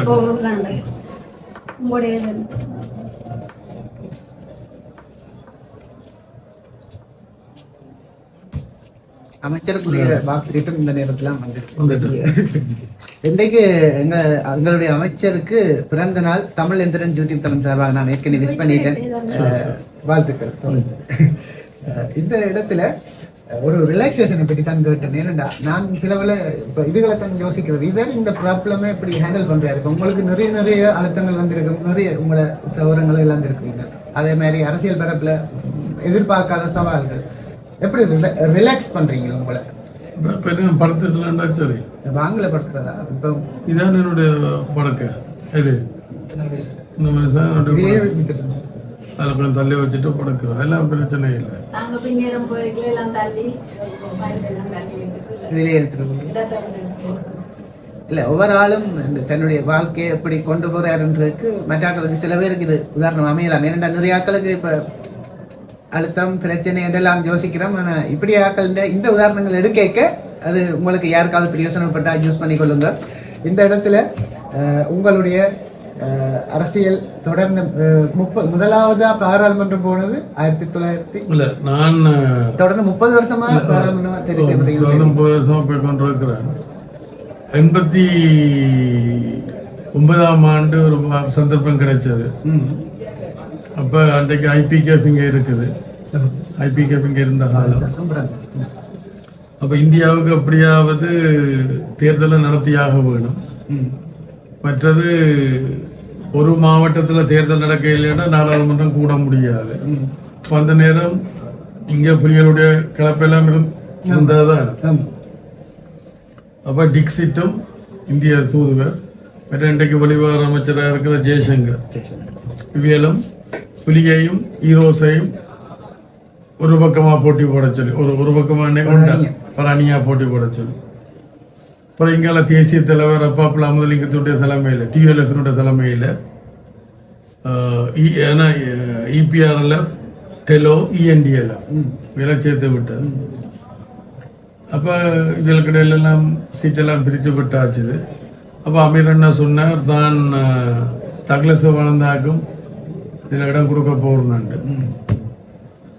அப்போ இந்த மற்ற அமைப்புகள் EPRLF டெலோ ENDLF அந்த அமைப்புகளுடைய பிரதிநிதிகள் அதில் கலந்தோட பிரதிநிதிகள் இல்லை தங்களுக்கே இடம் காணாது அவருக்கு கொடுக்க முடியாதுன்ட்டு. அப்போ அபிநன்ன சொன்னார் TLFக்கு ஒதுக்கின இந்த 7 இடங்கள்ல தான் எனக்கு கொடுக்குறேன்ட்டு. அப்போ அவங்க விளம்பிட்டாங்க டாக்டர் சிவானந்தா வந்து நாங்கள் இதுக்குள்ள வர மாட்டோம். ஏன் அரசியல் பயம் சொல்லுங்க உதாரணங்கள் பிரபான் உள்ளடங்களாக சக இயக்கங்களுக்கு சக கட்சிகளுக்கு என்மேல இருக்கக்கூடிய அரசியல் பயன்தான் காரணம். அதால நான் இந்த பாம்பு ஏன் கொத்துறது மனிதன் அடிக்க முந்தி கொத்துவோம் விளங்குது. அதுமாதிரி என்மேல இருக்கக்கூடிய அரசியல் பயம் காரணமாக தான் இவங்க என்மேல சேறு பூசினர். முழுக்க பொய்யான இதுகள் தான். நான் சொல்ல வரையில் 100க்கு 100% எல்லாம் சரியான என்னுடைய பக்கத்தில் ஒரு சில தவறுகள் நடந்திருக்கலாம்.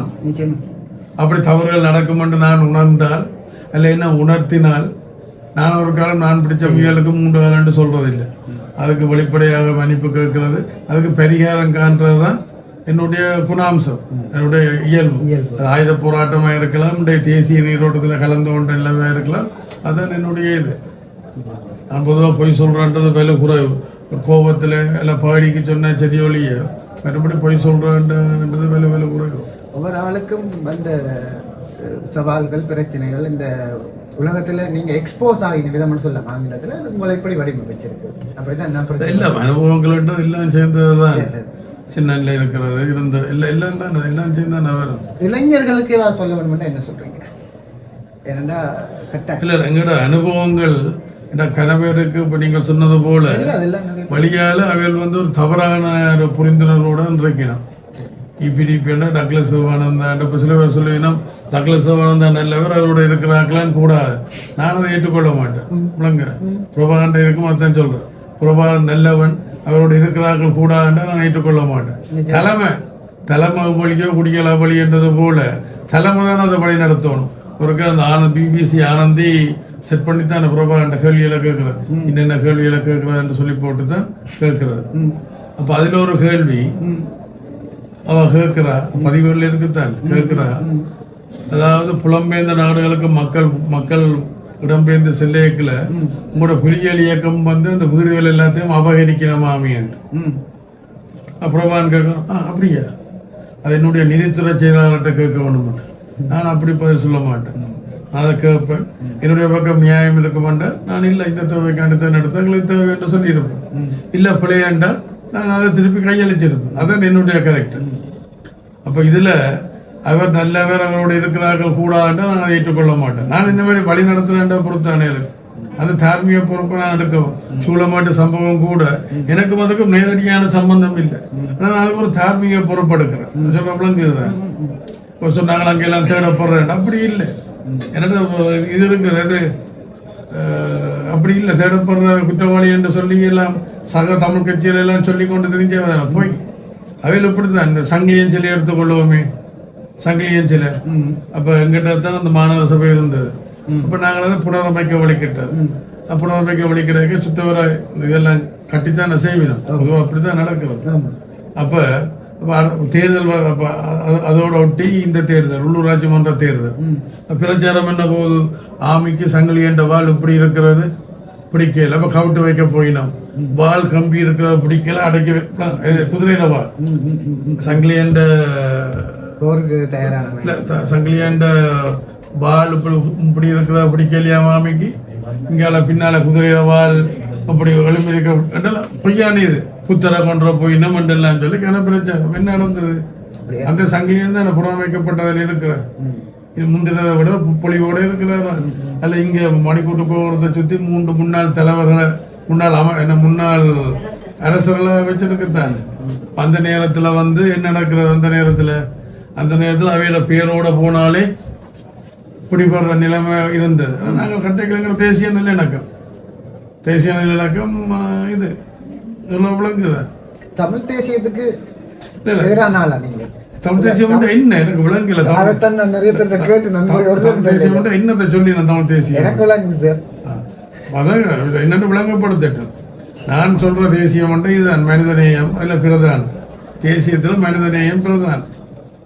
மற்ற அந்த உடுப்புகள் பாவனைகள் கலாச்சாரம் எல்லாம் தானே நாங்கள் அதெல்லாத்தையும் இழந்து போய் தானே இருக்கிறோம். இந்த யுத்தத்தால சகலதையும் இழந்து போய் தானே இருக்கோம். அதுக்கு யார் காரணம்?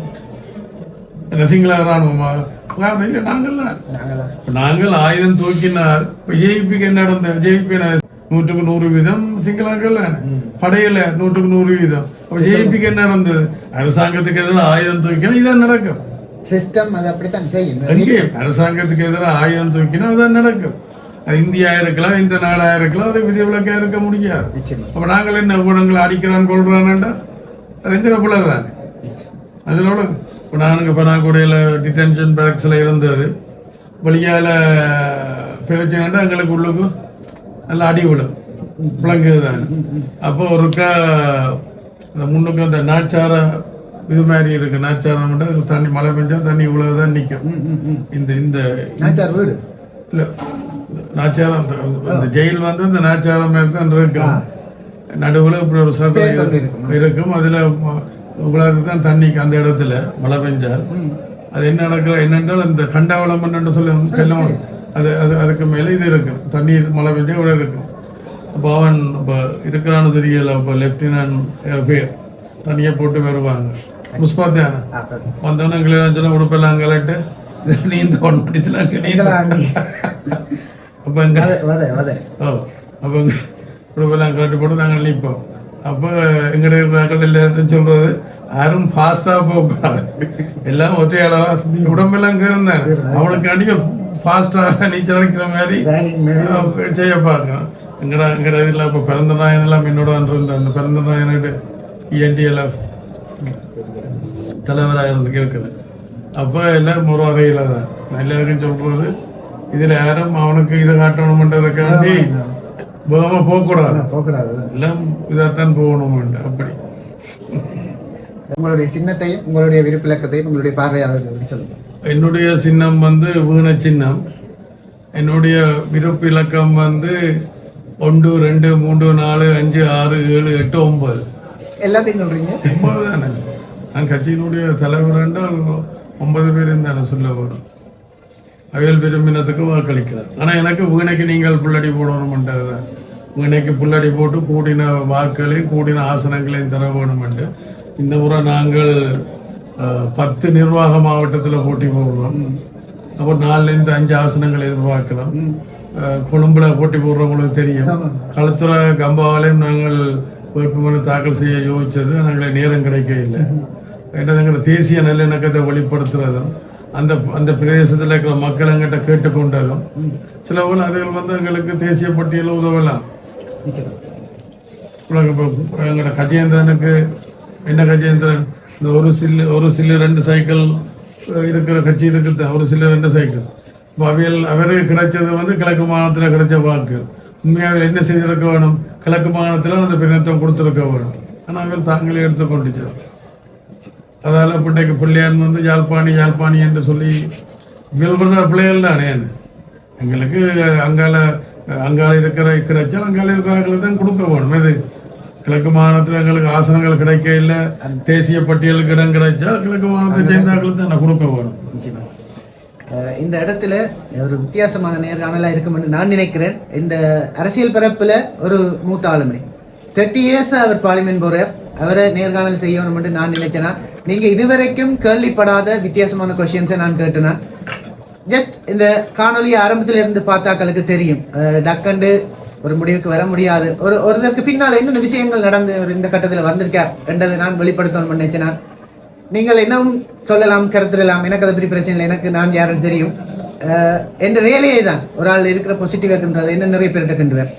இந்த நேர்காணலுக்காக இந்த எலெக்ஷன் டைம்ல இன்றைக்கு பர்த்டே இந்த கால வேளையில இந்த நேரத்தை தந்து அருமையான நேர்காணலை வழங்கிய எங்கள் மதிப்புக்குரிய கௌரவ டாக்டர் தேவானந்தா ஐயா அவர்களுக்கு இந்த நேரத்தில் தமிழ் எந்திரன் யூடியூப் தளம் சார்பாக நன்றி சார். இன்னொன்று வந்து பாராளுமன்றத்தில் குரல் கொடுக்குறா, பாராளுமன்றத்தில் குரல் கொடுக்குறேன். 77ஆம் ஆண்டுலேருந்து குரல் கொடுத்து என்ன நடந்தது?